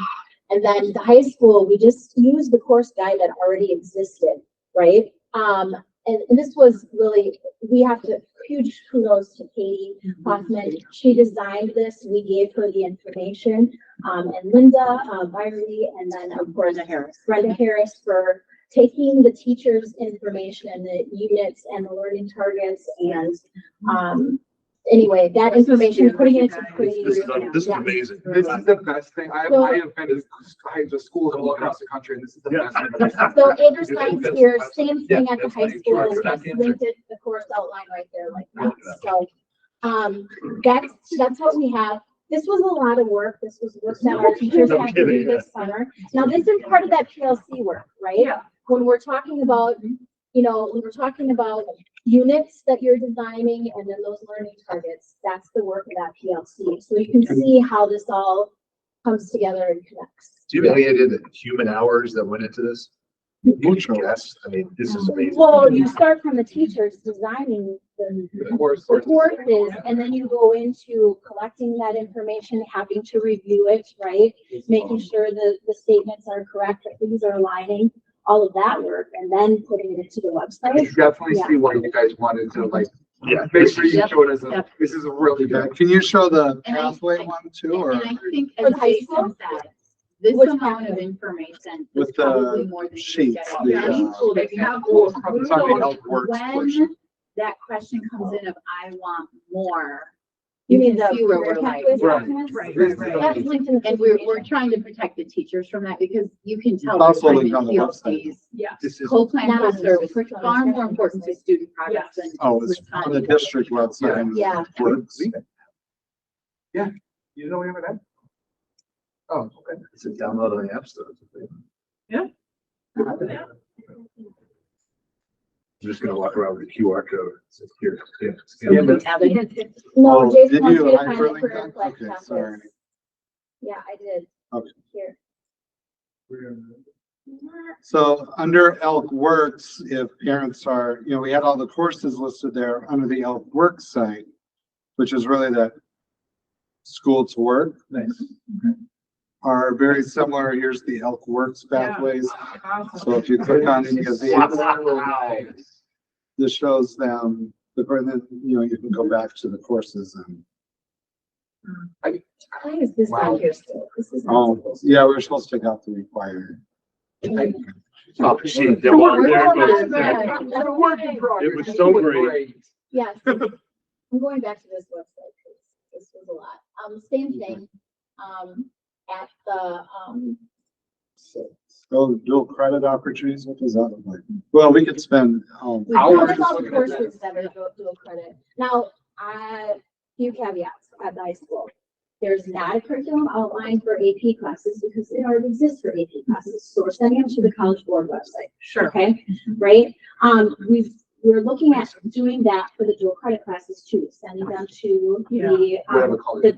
the technical schools or Yeah. universities, Yeah, right? yeah. Like that makes more sense. Mhm. So just realize there might be Yeah. some that don't necessarily, they might have to do a few more clicking. Yeah. Some of the project lead the way courses, same thing, it's already on a Yeah, website, so, reinvent the wheel.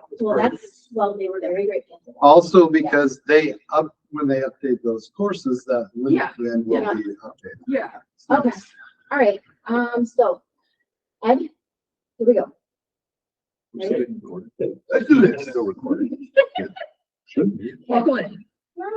There you Yeah, go. see the little red. Amy, I think you started off. Yep. Okay, so quick overview of what Avid looks like across the district. And while you can find other districts in southeastern Wisconsin who have, say, Avid at the middle school and high school, we are one of the few that are a K-12 Avid district. And that's something that we are very, very proud of. And K-12 Avid plus Project Lead the Way is phenomenal. And these two programs really intertwine quite nicely together. So I'm going to start at the They bottom actually here. have a national partnership between Avid and Project. Oh, awesome, yeah. So, when we look at the elementary, and I'll talk in a little bit about like, what does Avid school-wide look like at the elementary? The highest level that Avid allows the elementary to go to is just certified. Okay, so we're certified elementary sites. It's always a school-wide program there, which I love it because when I have to tally the number of students in Avid, I just have to have the head count in each building. That's the number of students in Avid. They're all in Avid because it's Avid school-wide. Everything we teach is done K-5 in all of our classrooms, and we have a very, very high percentage of our teachers who have been trained. I think we're sitting at 75% now in each building, have gone through the Avid training. You will see a bill coming forward for an Avid Pathways training this summer. And for about $1,200, we had 21 teachers trained right here in this room, which is why we are still Avid and Wicker because of the training we hosted here. So that was a really good return on investment, and that will allow us to keep our certification. And again, there is a rubric that we utilize. It's a very extensive rubric and form Sarah completes for the middle and high, myself for the elementary, where we have to look at our areas of systems and leadership, instruction and culture. It's similar Pages to and like pages of classes. international baccalaureate from the certification or accreditation. Where we have to input all of this information. Each site team works on that in order to keep that certification. As we move up, you'll see that Avid school-wide continues at the middle and high school. But here is where that Avid elective comes in, which is more that course for students who elect into that course. At times there are teachers saying that, you know, you would be a really good candidate for this class. There's, I'll let Sarah talk about it, but parent nights where parents of students that would be really a good fit for this course are brought in. Isn't that kind of where we started with Avid? Was that as just as an elective course? The elective at the high That's school. what I thought. Yeah, and my two student children were not in the Avid elective. Maybe, no, Kevin, I know it's like some may have been, but they benefited from the Avid school-wide, which then started to spread into all of the classrooms, the best teaching practices. It's exciting to see what's been happening at the middle and high school, how they have gone as far as they can, as far as accolades and the implementation there. So I'll hand it off to Did you, it start Sarah, like to talk about that. 2016? Yeah. 2015-16 school year was Okay, our, yeah, our starting year, and Yeah, then 16-17 was our first implementation. that's what I So thought. when you see like demonstration school or certified site, it's basically an accreditation program that lists, in order to reach that level, you have to have these components in place. It's a systematic Yep. approach. That's why I said not dissimilar from International Baccalaureate, or it's very similar in that. But it's not necessarily things that they're trying to peddle to us. It's more of the systems that we're building. Like one of those indicators is that you have a PLC model, right? Which we know is just best practice in what we're doing. So they're looking at bigger systems types of things when we're checking things off to see what we have and what we don't have. But that's another. And the reason why we became the team wanted to become demonstration schools is they believed in, from all of our site visits and what we saw in the data, they believed strongly that if we're going to do this, we want to do it fully, not half-assed. No offense 10%. to Madison East, Right. who, and some of the sites that we saw where it wasn't fully implemented. And Well, so kind of like PLTW. the team set the target that, well, then that's the level of fidelity to which they wanted implemented. They set a goal and they hit that 1 year early at the high school. I think they hit it on the year they had the goal at the middle school. We hit it on the goal year and yet 1 year late at the high school. But technically it's been the same year.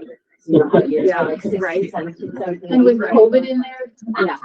So that Yeah. was the teachers and the leadership team wanted to set that target. Yeah. That's why it's Well, there. and speaking of that piece, I guess we'll just kind of jump right in. When we partner with Avid, right, what we're really looking to do is we're really looking to have them help us with closing our achievement gaps, our expectation gaps, and our opportunity gaps. And they do that by providing our teachers with professional learning, also our principals, also myself, and Amy, and Jason included, and leadership skills that we're able to learn from them, besides just instruction skills. They also provide us with resources that we can use as well. We do a lot of train the trainer. So we send people off to Summer Institute to get trained. They come back and then they train the rest of the department on whatever it was that they learned. So that we can kind of cash in on that expense, if that makes sense. Yep. But Yes. we're still a customer and a vendor, not partners. Okay. Yes. Fair enough. Okay, that's fine. We partner with them. No, Yeah. we provide from them. Yeah, we do. We do. Just like anything else. We buy from Right. Project But Leader they're not too. a partner, Yeah. Right. Oh, what do you want me to say? Customer? customer and vendor. We're customer and vendor with Avid. Okay, yeah. However, it is a little bit more than that too, because they also provide us with coaching and networking and those sorts of things, which is also very beneficial. And then, that tool that we use to measure success, that we were talking about. So, when we first kind of looked at Avid, you can see how their college and career readiness system really kind of aligns to that redefining ready. And those metrics that we have for redefining ready, it's very similar. Jason actually helped to create this, if you wanted to talk about that a little bit more. I just advise, they have a superintendent collaborative that there's 30 of us from around the country that they run things by and ask, what are we seeing? Does this work? Does this not work? I had a meeting today that's earlier today that, yeah, so we just gave feedback on that in respect So to. this is part of the resources, this is part of the training that we're getting. Oh, no, everybody needs a pyramid of some sort. They do. I just- This one goes That's the exactly traditional it. way. Yeah, should have been an upside down one. I know. More interesting now. That's a funnel. I've seen the diamond, the double pyramid. Yeah, Yeah. it's just, everybody needs a pyramid, whatever. So when we first began implementing Avid school-wide, not talking about the elective, just talking school-wide, Yes. we did not have a common language around what is best practices in instruction. It didn't exist. Okay, everybody comes from different universities, they have different things that they've learned in their university programs. And so we needed to really kind of create what that common language was going to be around instruction, and also develop what does it look like to teach well. That's what we use Avid for. It becomes that marker for the best practices. All right, so what they provide us with in the professional development then are strategies that you can utilize in the classroom with students that are going to put the cognitive load on students and help them to build these wicker skills: reading, writing, right, inquiry, collaboration, and organization. Specifically, some other areas that we are learning about too are like study skills, time management, working on critical thinking, the strategies they're going to be helping with, problem solving, and learning how to take notes because it's a skill, all right? And not every kid needs to use Cornell notes anymore. They have a choice. My kids suffered through it and Yes, never Cornell note again. I'm sure. I'm sure. I did it. Well, So you expulsion. That's So- the exact response. Again, the professional development that happens is different strategies that you can use that are going to build these skills in students when you select to use that strategy in the classroom to teach your content. Does that make sense? Okay. All right. My kid hated Cornell notes too, Damon did, and I saw his work and he's still using Cornell notes. Yeah, that was a huge mistake. Teach their own. I will just say that. That was a huge mistake. I lived through it at the high school as a teacher. It was awful. And I am very, very grateful that they switched to a focus note taking practice where you can select the type of structure that you want to use now. And here's the different structures you teach our kids. Go ahead. Can Sorry. you go back 2 slides? Yeah. Our favorite pyramid? Oh, yeah. I like the other one better, but I didn't like the pyramid that much. But now that everything, Yeah. now that we have all the systems in place and they're all named and we're all talking about the same things, Mhm. and we have this pyramid, what does Avid provide us beyond that? Why do we still need Avid? And it's a great question. We have new teachers that come in, And we have teachers that workshop, that workshop. so the teachers that would teach a teacher. Oh, yeah, we do have that, and we do that. Absolutely, we do. But there's other trainings that come out that are beneficial for our teachers to get like the level 2. Does that make sense? So we have That like, sounds a cult to me, so I'm sorry, no. Yeah. oh no, the level 2 is like new strategies for specific subject areas. Now, it would be really, really hard for us to have many people train in all the different subject areas as well. And we know that our teachers want subject area trainings. They absolutely do. How does that strategy look like in social studies? How does that strategy look like in science? How does that look like in English, whatever that might be? So, I think that's the reason why we need to make sure that people come and go. I just was looking at the picture that I had. The people that we had trained, we have to keep training. Does that make sense? Do we use that? I think Well, it, yes and no. Like we lose the people who are the trainers. So then we have to we have to continuously train But, people. but does it have to be Avid? Because Could we go out and package our own and create our Yes. own Yeah. and do that? Theoretically, absolutely we could. Could we go and do the same thing with Project Lethal? We could, but we would lose the valuable network that, from and our the perspective, commercial value of being able and- to word. yes, and we're able to say that there is a commercial value to that from that Kansas Right. aspect. Yep.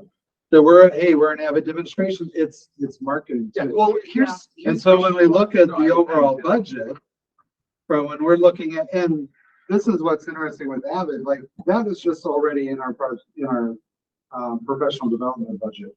But we didn't have a aligned systematic approach. We'd have like, hey, I'm gonna take a group over to ISTE, I'm gonna take a group over to this. It was this pick and choose. This did bring in, and we still do have some flexibility with that, but we fed this right into that professional development budget we use. And so even if Avid's not there, we're still gonna need that sort of professional development budget. What? Eggs in one basket. Yeah, and so it does, I do feel from the value, does it bring in as many students as Project Lead the Way? Perhaps not, but I guarantee you that it more than pays for itself because of the good reputation, especially when you talk about the Avid elective and that component. There is that name recognition, there is that distinction that comes with it. So there is that inherent value from a marketability standpoint too. Do we still have employees that are just Avid teachers? Like, was it Lisa just Avid? Yeah, we do have some Avid teachers, but if they didn't, so if they weren't teaching Avid, we would have to have a different course for those students. So that's why we didn't put them in there. But you're right, if we counted those teachers, because when they're teaching those Avid electives, they have full class loads for those students. So those students would have to take something. 6 to 10 kids per class? No. Mm. We have more 250 minutes. So each, How many in a section typically? 20, so 23. it's about. The typical class size. Yeah. Yeah. I would say the And we just Avid, started booming at the middle school. I was gonna say those numbers weren't like that. No. Like Not even, No, even the like. program all has of the middle school. definitely grown. It definitely has. And to have the Avid elective class, unscripted, we have to be a part of the Avid program. but yeah, theoretically you could go and try Call to it something replicate else, and but- call it something else. But it wouldn't be the same on a transfer. I don't know moving how out to much we would college. save. Do we take everything from Avid and implement into our school district? What I mean by that is, when you guys go out to your guys' trainings, and they teach you, I'm assuming they're teaching you everything that's on their list of things to teach you. You guys bring all of that back here and then go through that process and like, do you guys teach, like, you guys talk about teaching the teacher, like the teacher, like the students are teaching the teacher, or you know what I'm talking about, like, Teach the teacher. thank you, yeah, they come back and teach the teachers and blah, blah, blah. Is that happening? Yeah. For everything? So like last year, for example, we had a training on Avid Discourse. It was one of the things that we needed to work on. So in our math classes, like if you look at the slides, right, the little one here, Avid provided that training on Math Discourse. I had 3 teachers there. Those teachers got the materials and brought it back to 2 departments, one at the middle school, one at the high school, and trained them how to do it. We got to get somebody there to get the materials, to get the training to be able to do that. But that is That's why we happening, use, right? yeah, that's why we use For a everything. small group. What I'm gonna do is, Okay, here's my real question on that, since I now know the answer. I For still wanna the an- I still for the wanna answer that courses, question, but for the courses that we send them to, we don't necessarily. That's send the them to question. Like, I mean, that's the reason why I asked is the main thing on Avid's website, as I'm looking at it right now, the very first thing they are dealing with is racial equality, or excuse me, racial equity. Like, that is, they have a whole thing in here, they've got courses in here for this, and I'm sorry, I'm not dealing with any crap like that. Okay, like, I'm just not. Like, it's the very first thing that was on their website. You go to our approach, right after our beliefs is equity. In relationship to that, it's got classes on here, it's got whole pages on here, and if that stuff is coming back here, because it's talking about, and give me 2 seconds. Analyzing the data in regards to racial, like racial disparities, let's see. If you're asking if we disaggregate our data, yes, we do. we have to legally. No, that's not what I'm asking. What I'm asking is are we using these strategies that Avid is saying that we need to be using for in regards to, again, all of these different groups, I can see better. okay, to bringing it back here to be able to decide like how we're going to teach children of different races. So we are, so Oh, you mean like culturally relevant teachers? I mean, let's go, like, if that's what you want to call it, I don't know. I'm telling you, like, that's what is currently on Avid's website. Why don't you tell us what you select? How do you Yes. select what you need from Avid? It's Okay. not like, hey, this is Avid. Yeah. This is what you're teaching. Right. That's not how it works. Why We're don't, selecting what we Yeah. want correct, to bring it yeah, into our yeah. Okay, community. so we are selecting it. So we're saying, if you're a right- math teacher, you're gonna go to the math pathway. Cool. And in the math Okay. pathway, they're gonna teach you all kinds of strategies that are gonna help build those skills. that I Right. mentioned. And that's the reason I asked the original question is, are we learning everything that it's got to do? And are we bringing that back? That's the reason why. Well, I feel like you had a specific, I'm glad we drilled down to that because I think what I need us to do is like, let's just zero back from the one part of Avid you landed, and that's interesting information. I'm not saying it's not. If we talk about the Wicker strategies, and you're welcome to walk and look at all the posters and what's Sure. there, I don't think you're going to see anything that's racially targeted for one specific group or not. Sure. These are all best practices for students, period. If you look at what do we bring back and how do we ensure that we're getting our money's worth from Avid, and how do we have accountability with our teachers, and how do we ensure that our children are getting an excellent education utilizing these practices, like is this money at work? We have, and we've had other districts come in and say, we want this articulation plan. Our site team leaders, our teachers trained, said, there's a lot in Avid. I can pick up, I'll bring you the elementary book next door. It's like this. How do we ensure that we have a progression of skills so when they leave 5th grade and go to the middle school, we hand off here, they have these tools and strategies and they're off and running. And from there, they hop into the high school. So we have broken it down by Wicker, WICOR, the writing. This is a 3-page document. What do we do in kindergarten in that area? Then they build in 1st grade. Better yet, our teacher said, this is great, but it's like 3 pages. So last year we made the 1-pagers and they're all linked in here.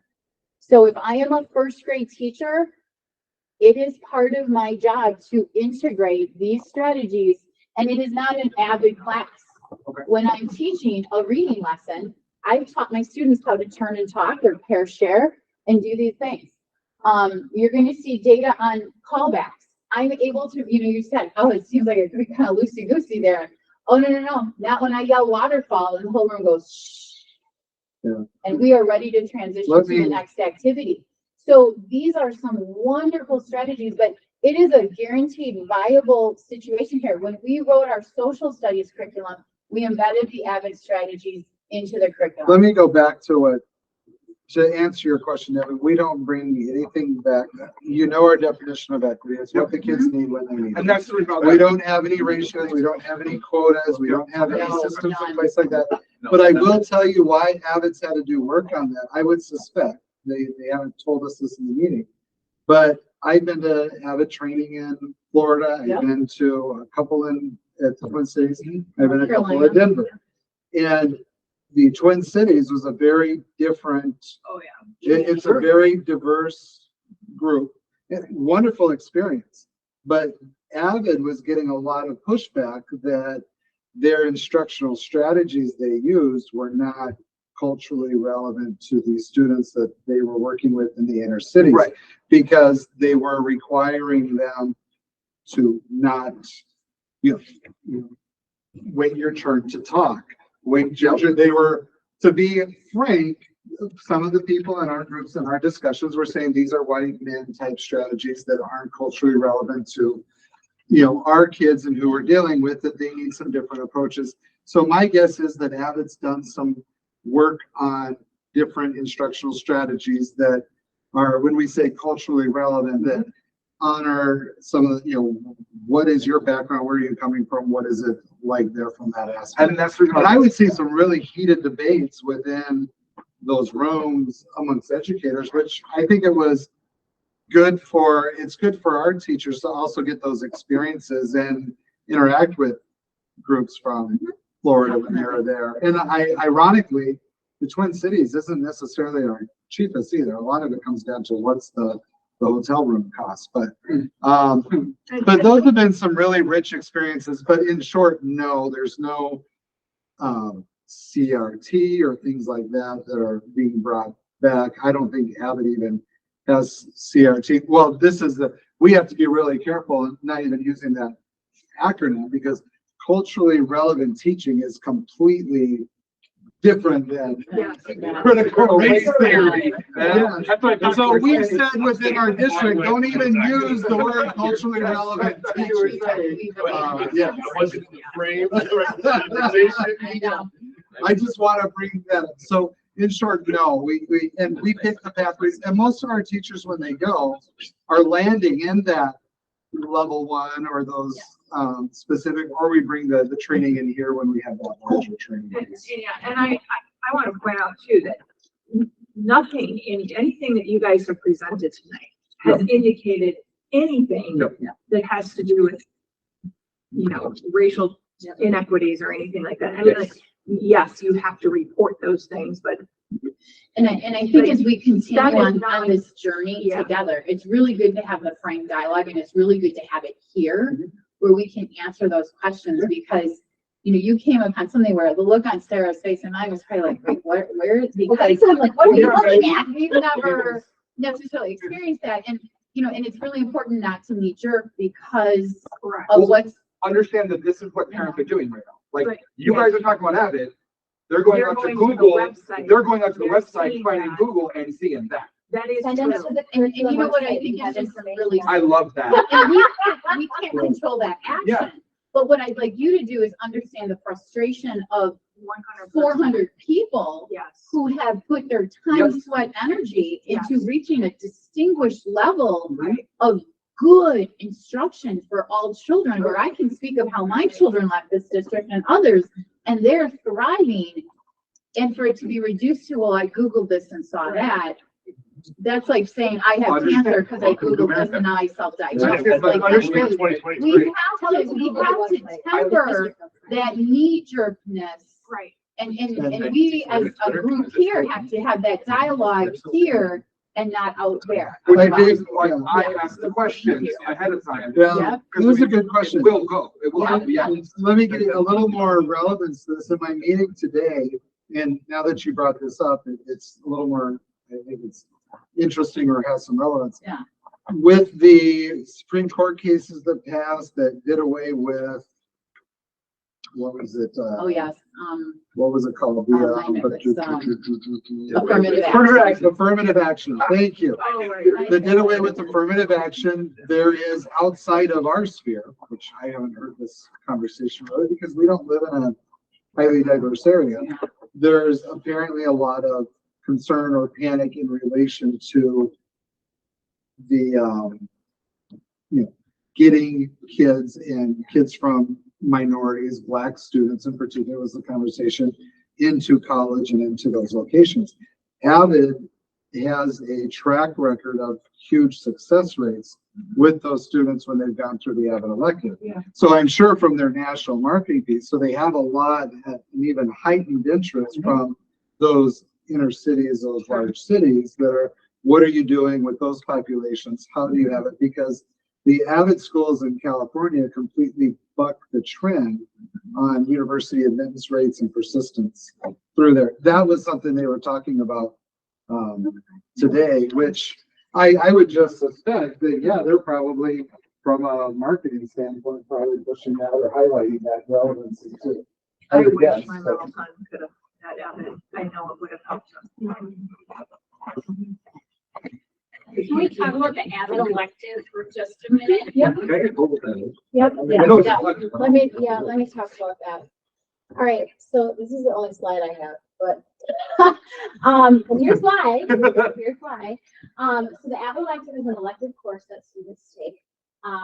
We take a look at students who are in that 30th percentile and 70th percentile in math testing, in reading and in math. That's the academic middle, if you will. We tell those kids, here's what this opportunity Do they have is. to be in the middle for both of those? Or can it just be one? Both is a priority, but it can just be one. Okay. Does that make sense? Yes. As far as like numbers go.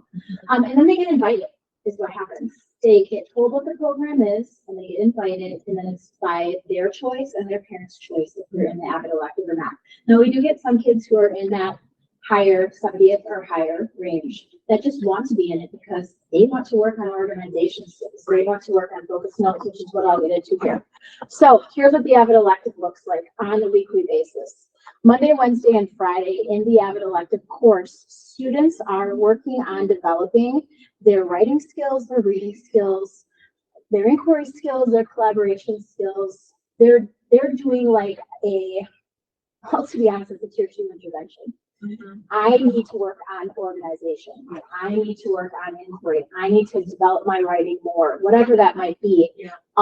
That's what they're working on in the Avid elective. They're also searching for college and career exploration and awareness in that course.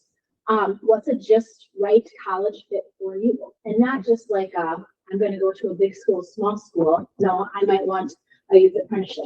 I might want to go to a 2-year school. It really is exploring that. And that's beyond what we're already doing with academic and career planning. It's deeper. That's what they're doing there. They do the field trips They- to the so- universities. They're coming Do they? to visit you. How they did- Yes. Nice. They're coming to visit you at the board meeting. I'm having them talk more about what happens in the Avid elective so that you have a more awareness of it, and having the kids come in and speak how it's done for them to be in the Avid elective. And then they're going to talk about their overnight field trip, and then they're going to talk about how that's done for them. So that's really what the structure of that presentation will be. Now, on Tuesdays and Thursdays in the Avid elective, the students do tutorials, and this is where they're really building those inquiry skills. They're coming in with some sort of point of confusion that they have in their other classes. So I am confused in chemistry, and here's what I'm confused with. And so they sit in a tutorial with other students, and other students help them to get unstuck through an inquiry process. And so that's a tutorial. Does that make sense? Yep. Okay, so it's study help, right? That they're learning here for the classes that they're already taking. And then this huge family just gets created in the Avid elective because it's really that extra support to be successful in middle school or high school. That's what it is. A lot of times the students in there may not have that home support, and maybe first generation going on to a 2-year school or a 4-year school, and how do you navigate that? And we have the supports here to help them navigate that, where they may not have that home support. Sometimes they're rock star test takers, but because of their organization, their GPA is just sitting there like, okay, let's get that part of it together. So. And to Kevin's point, if you go to the Avid website and you watch the videos, there's amazing stories from the students. It does sound a little cultish. When they read it. I mean, you'll be like, one of my favorite speakers was from Haiti. She's like, in eighth grade, I met this beautiful woman called Avid, and then, and they have these very powerful stories, but yes. You will cry. Yes, they're tear jerkers when you go to the conference. It's amazing the stories and the impact it has. And the power of that continuity, it does become almost like a familial support structure for those students as they go through school, creates tight bonds, and it's very powerful. I'll never forget, we had homeroom, which did something similar when I was a teacher, and the kids would loop with me. So I had these kids, freshman, sophomore, junior year. It's my 4th year of teaching. They asked me to run this grant program. I'm like, oh, sure. Someone else will just take my homeroom. They're like, okay, we can move your homeroom kids over here. So I go to the class. I say, hey, kids, I felt like a schmuck. I said, hey, kids, on Tuesday, you guys are going to go to, this homeroom, and you're going to go over here. What? I said, yeah. And I get emotional, but they're like, we've been with you for 3 years. What do we? And I'm like, holy crap. I just told them. Okay, so I went back. I said, time out. You're staying here. And I went back. I told the principal, I'll keep them all, and I'll do the grant group. That's fine. But I completely did not see the power of that connection. Right. And that was in an informal group that was just together Right. at the same time every day for 3 years. Yeah. The family bond that it formed there. So. Yeah. So we only have 6-ish minutes left. And I What do know you have want? questions. Money impact. Money or impact? What do you want? I'm good. I mean, I understand how Avid has been implemented in the school. And I'm just gonna make it clear to the people that they blame everything on Avid. It's not Avid, it's our curriculum. If you want to change something, talk to your principal about it and work with your principal about it. Don't come blaming Avid. It's not Avid, Avid's a tool we use. Yeah. How we implement it in our school is up to us. So, sorry. Yeah. Oh, so you're talking about community people who are upset about Yeah, It's website? evolving. yeah, I'm just saying. We're getting rid of the shitty parts. I didn't swear you did. I know. And then you keep the good parts and Yeah, no, I'm just saying. So are you Kind of like what we do with all of our curriculum pieces, we outline. Right, I'm talking about community members, I'm also talking about teachers, you know? Yeah. And I think that they're saying, what the hell are we doing with this AVID program at the elementary level? Yeah. Well, we're using the tools of AVID. Yeah. If there's things you want to change, work with your principal to change them. Yeah. You know, work with your PLC. Yeah. Yes. Are you addressing this with your PLC? Or ELC. Or ELC at the high school? So, I'm just, I mean, I'm great that I am understanding how it works and how it's implemented in our district. That's important. It's what we want to do. Yeah. They're not telling us what to do. We're doing what we want to do. Yes. Correct. Good. Yeah. So that, Oh, definitely. that brings up a really good. Actually, we tell Those them how to documents vote. that we wrote, those are our documents. Yes. Avid loves to see that because you know they're showcasing that. Yeah. And that's fine. What matters is we created those because we feel that's where some of those strategies land best. And they're integrated into all the other things we teach. It's not an additional thing. It's just integrated into our other subject areas, which lifts that and makes it more engaging for the kids. That's the most important part, is the engagement piece. Can I tell you though that the Avid binder is bigger than the first grader that has to carry? I know a first grader isn't carrying it with these. We Yeah, do they don't purchase start these those for till fourth For grade. fourth grade, okay, whatever. And- I had tiny fourth graders because they come from tiny stuff. So, I think it's a pretty sweet trapper keeper, just like It I is. had back. No kidding. I can back that. Yeah, I don't see a So Ed Scooby-Doo on brought there. up a good point, because I have Yep. teachers I've sort of learned about Avid, but that's a really good, Avid is a tool. Yeah. And to use that tool to the best of your ability, and that is in your PLC. I mean, that sounds like if you're in your group talking Yeah, we about want them it, talking about you what can talk strategies about it, can yeah. we use to, and to teach this. that's the, Yeah. that's. And there's Yeah, avid strategies site are teams, embedded in they the can lesson. have those conversations sense, if the something's strategies not we did in working, the yes. Yes. Yeah. Yep. And if it's not working, bring it to your Avid site team. Have those conversations. So you asked the question, finances or, Or impact. You ask both those questions. I I'll stay for both. I mean, they're all in the presentation. Ed, let's just roll. Just go there. I- you do I have that. 8 minutes I have until I a have to hard- go pick up tests. All right, so just go. Do this. Okay. Get it. Yes, all Right right. here, So put it we're to presentation mode and roll. Basically, here is On slideshow. Yeah. All right. Roll. All right, before we had Avid, all right, at the middle school, our students on grade level for reading was at 52%.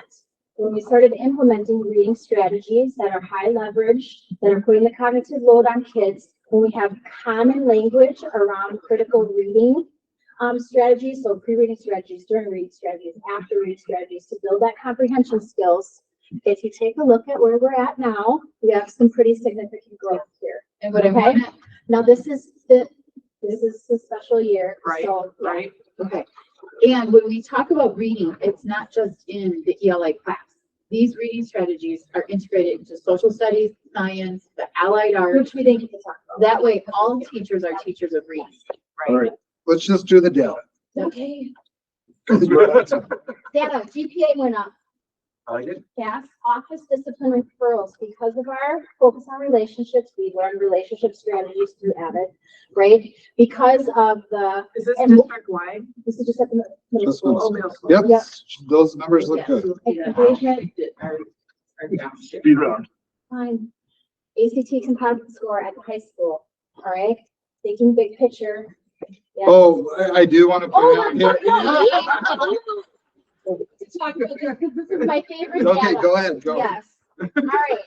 So this is the year where only certain kids took the ACT. Yeah, so look at this data. 2014, 2015. Look at the state average and Yeah. where we were at. Now, only kids going to college. Then the state said everybody has to take the ACT. All right, now look at where we're at, Yeah. right? Interesting. Okay? Over a point above the state average year after year. Yes. Now, anyway, okay, our DNF data. Nice. I like that. Yes, nice. Okay, office discipline referrals. Look at that. Wow. Okay. Yep. Okay, All right, Amy. quickly, I'll get just to our data. Oh, Same Avid is an work. acronym.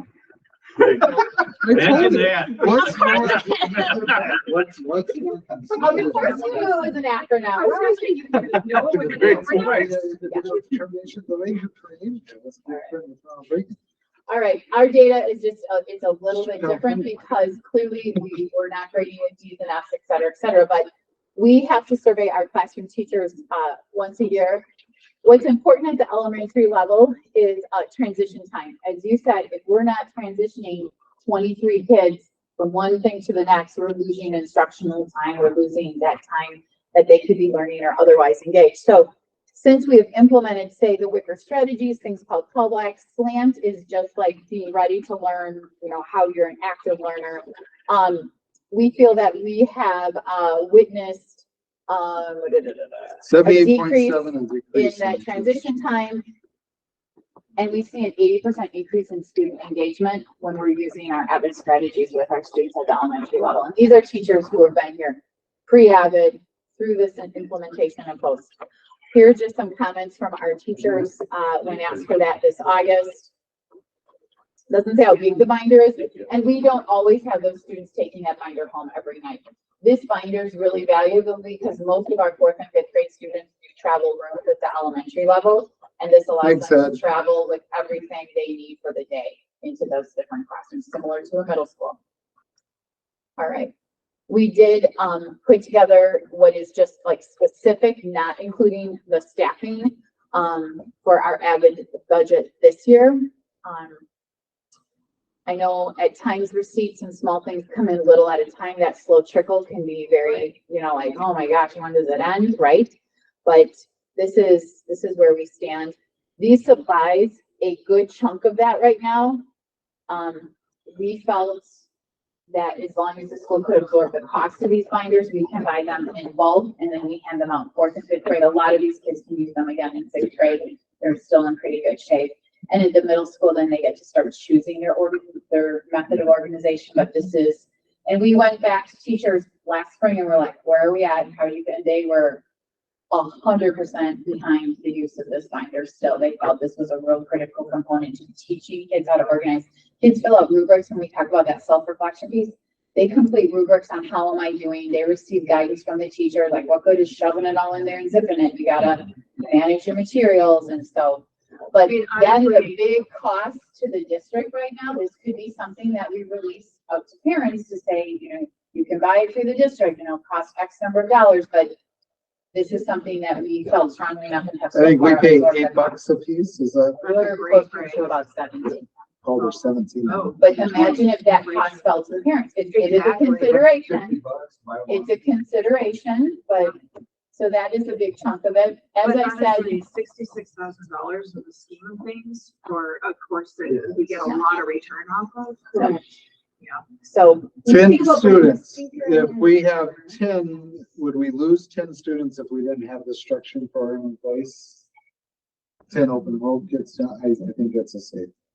I think it's worth more than the 10. That's good to know. Right. No more times, no more, okay. There are 4 videos that are optional at the end that, just in case you want to see this. I have to drive to McGuanago. Oh, oh. Thank you. I, 2 nights a week this year. It was 3 last year.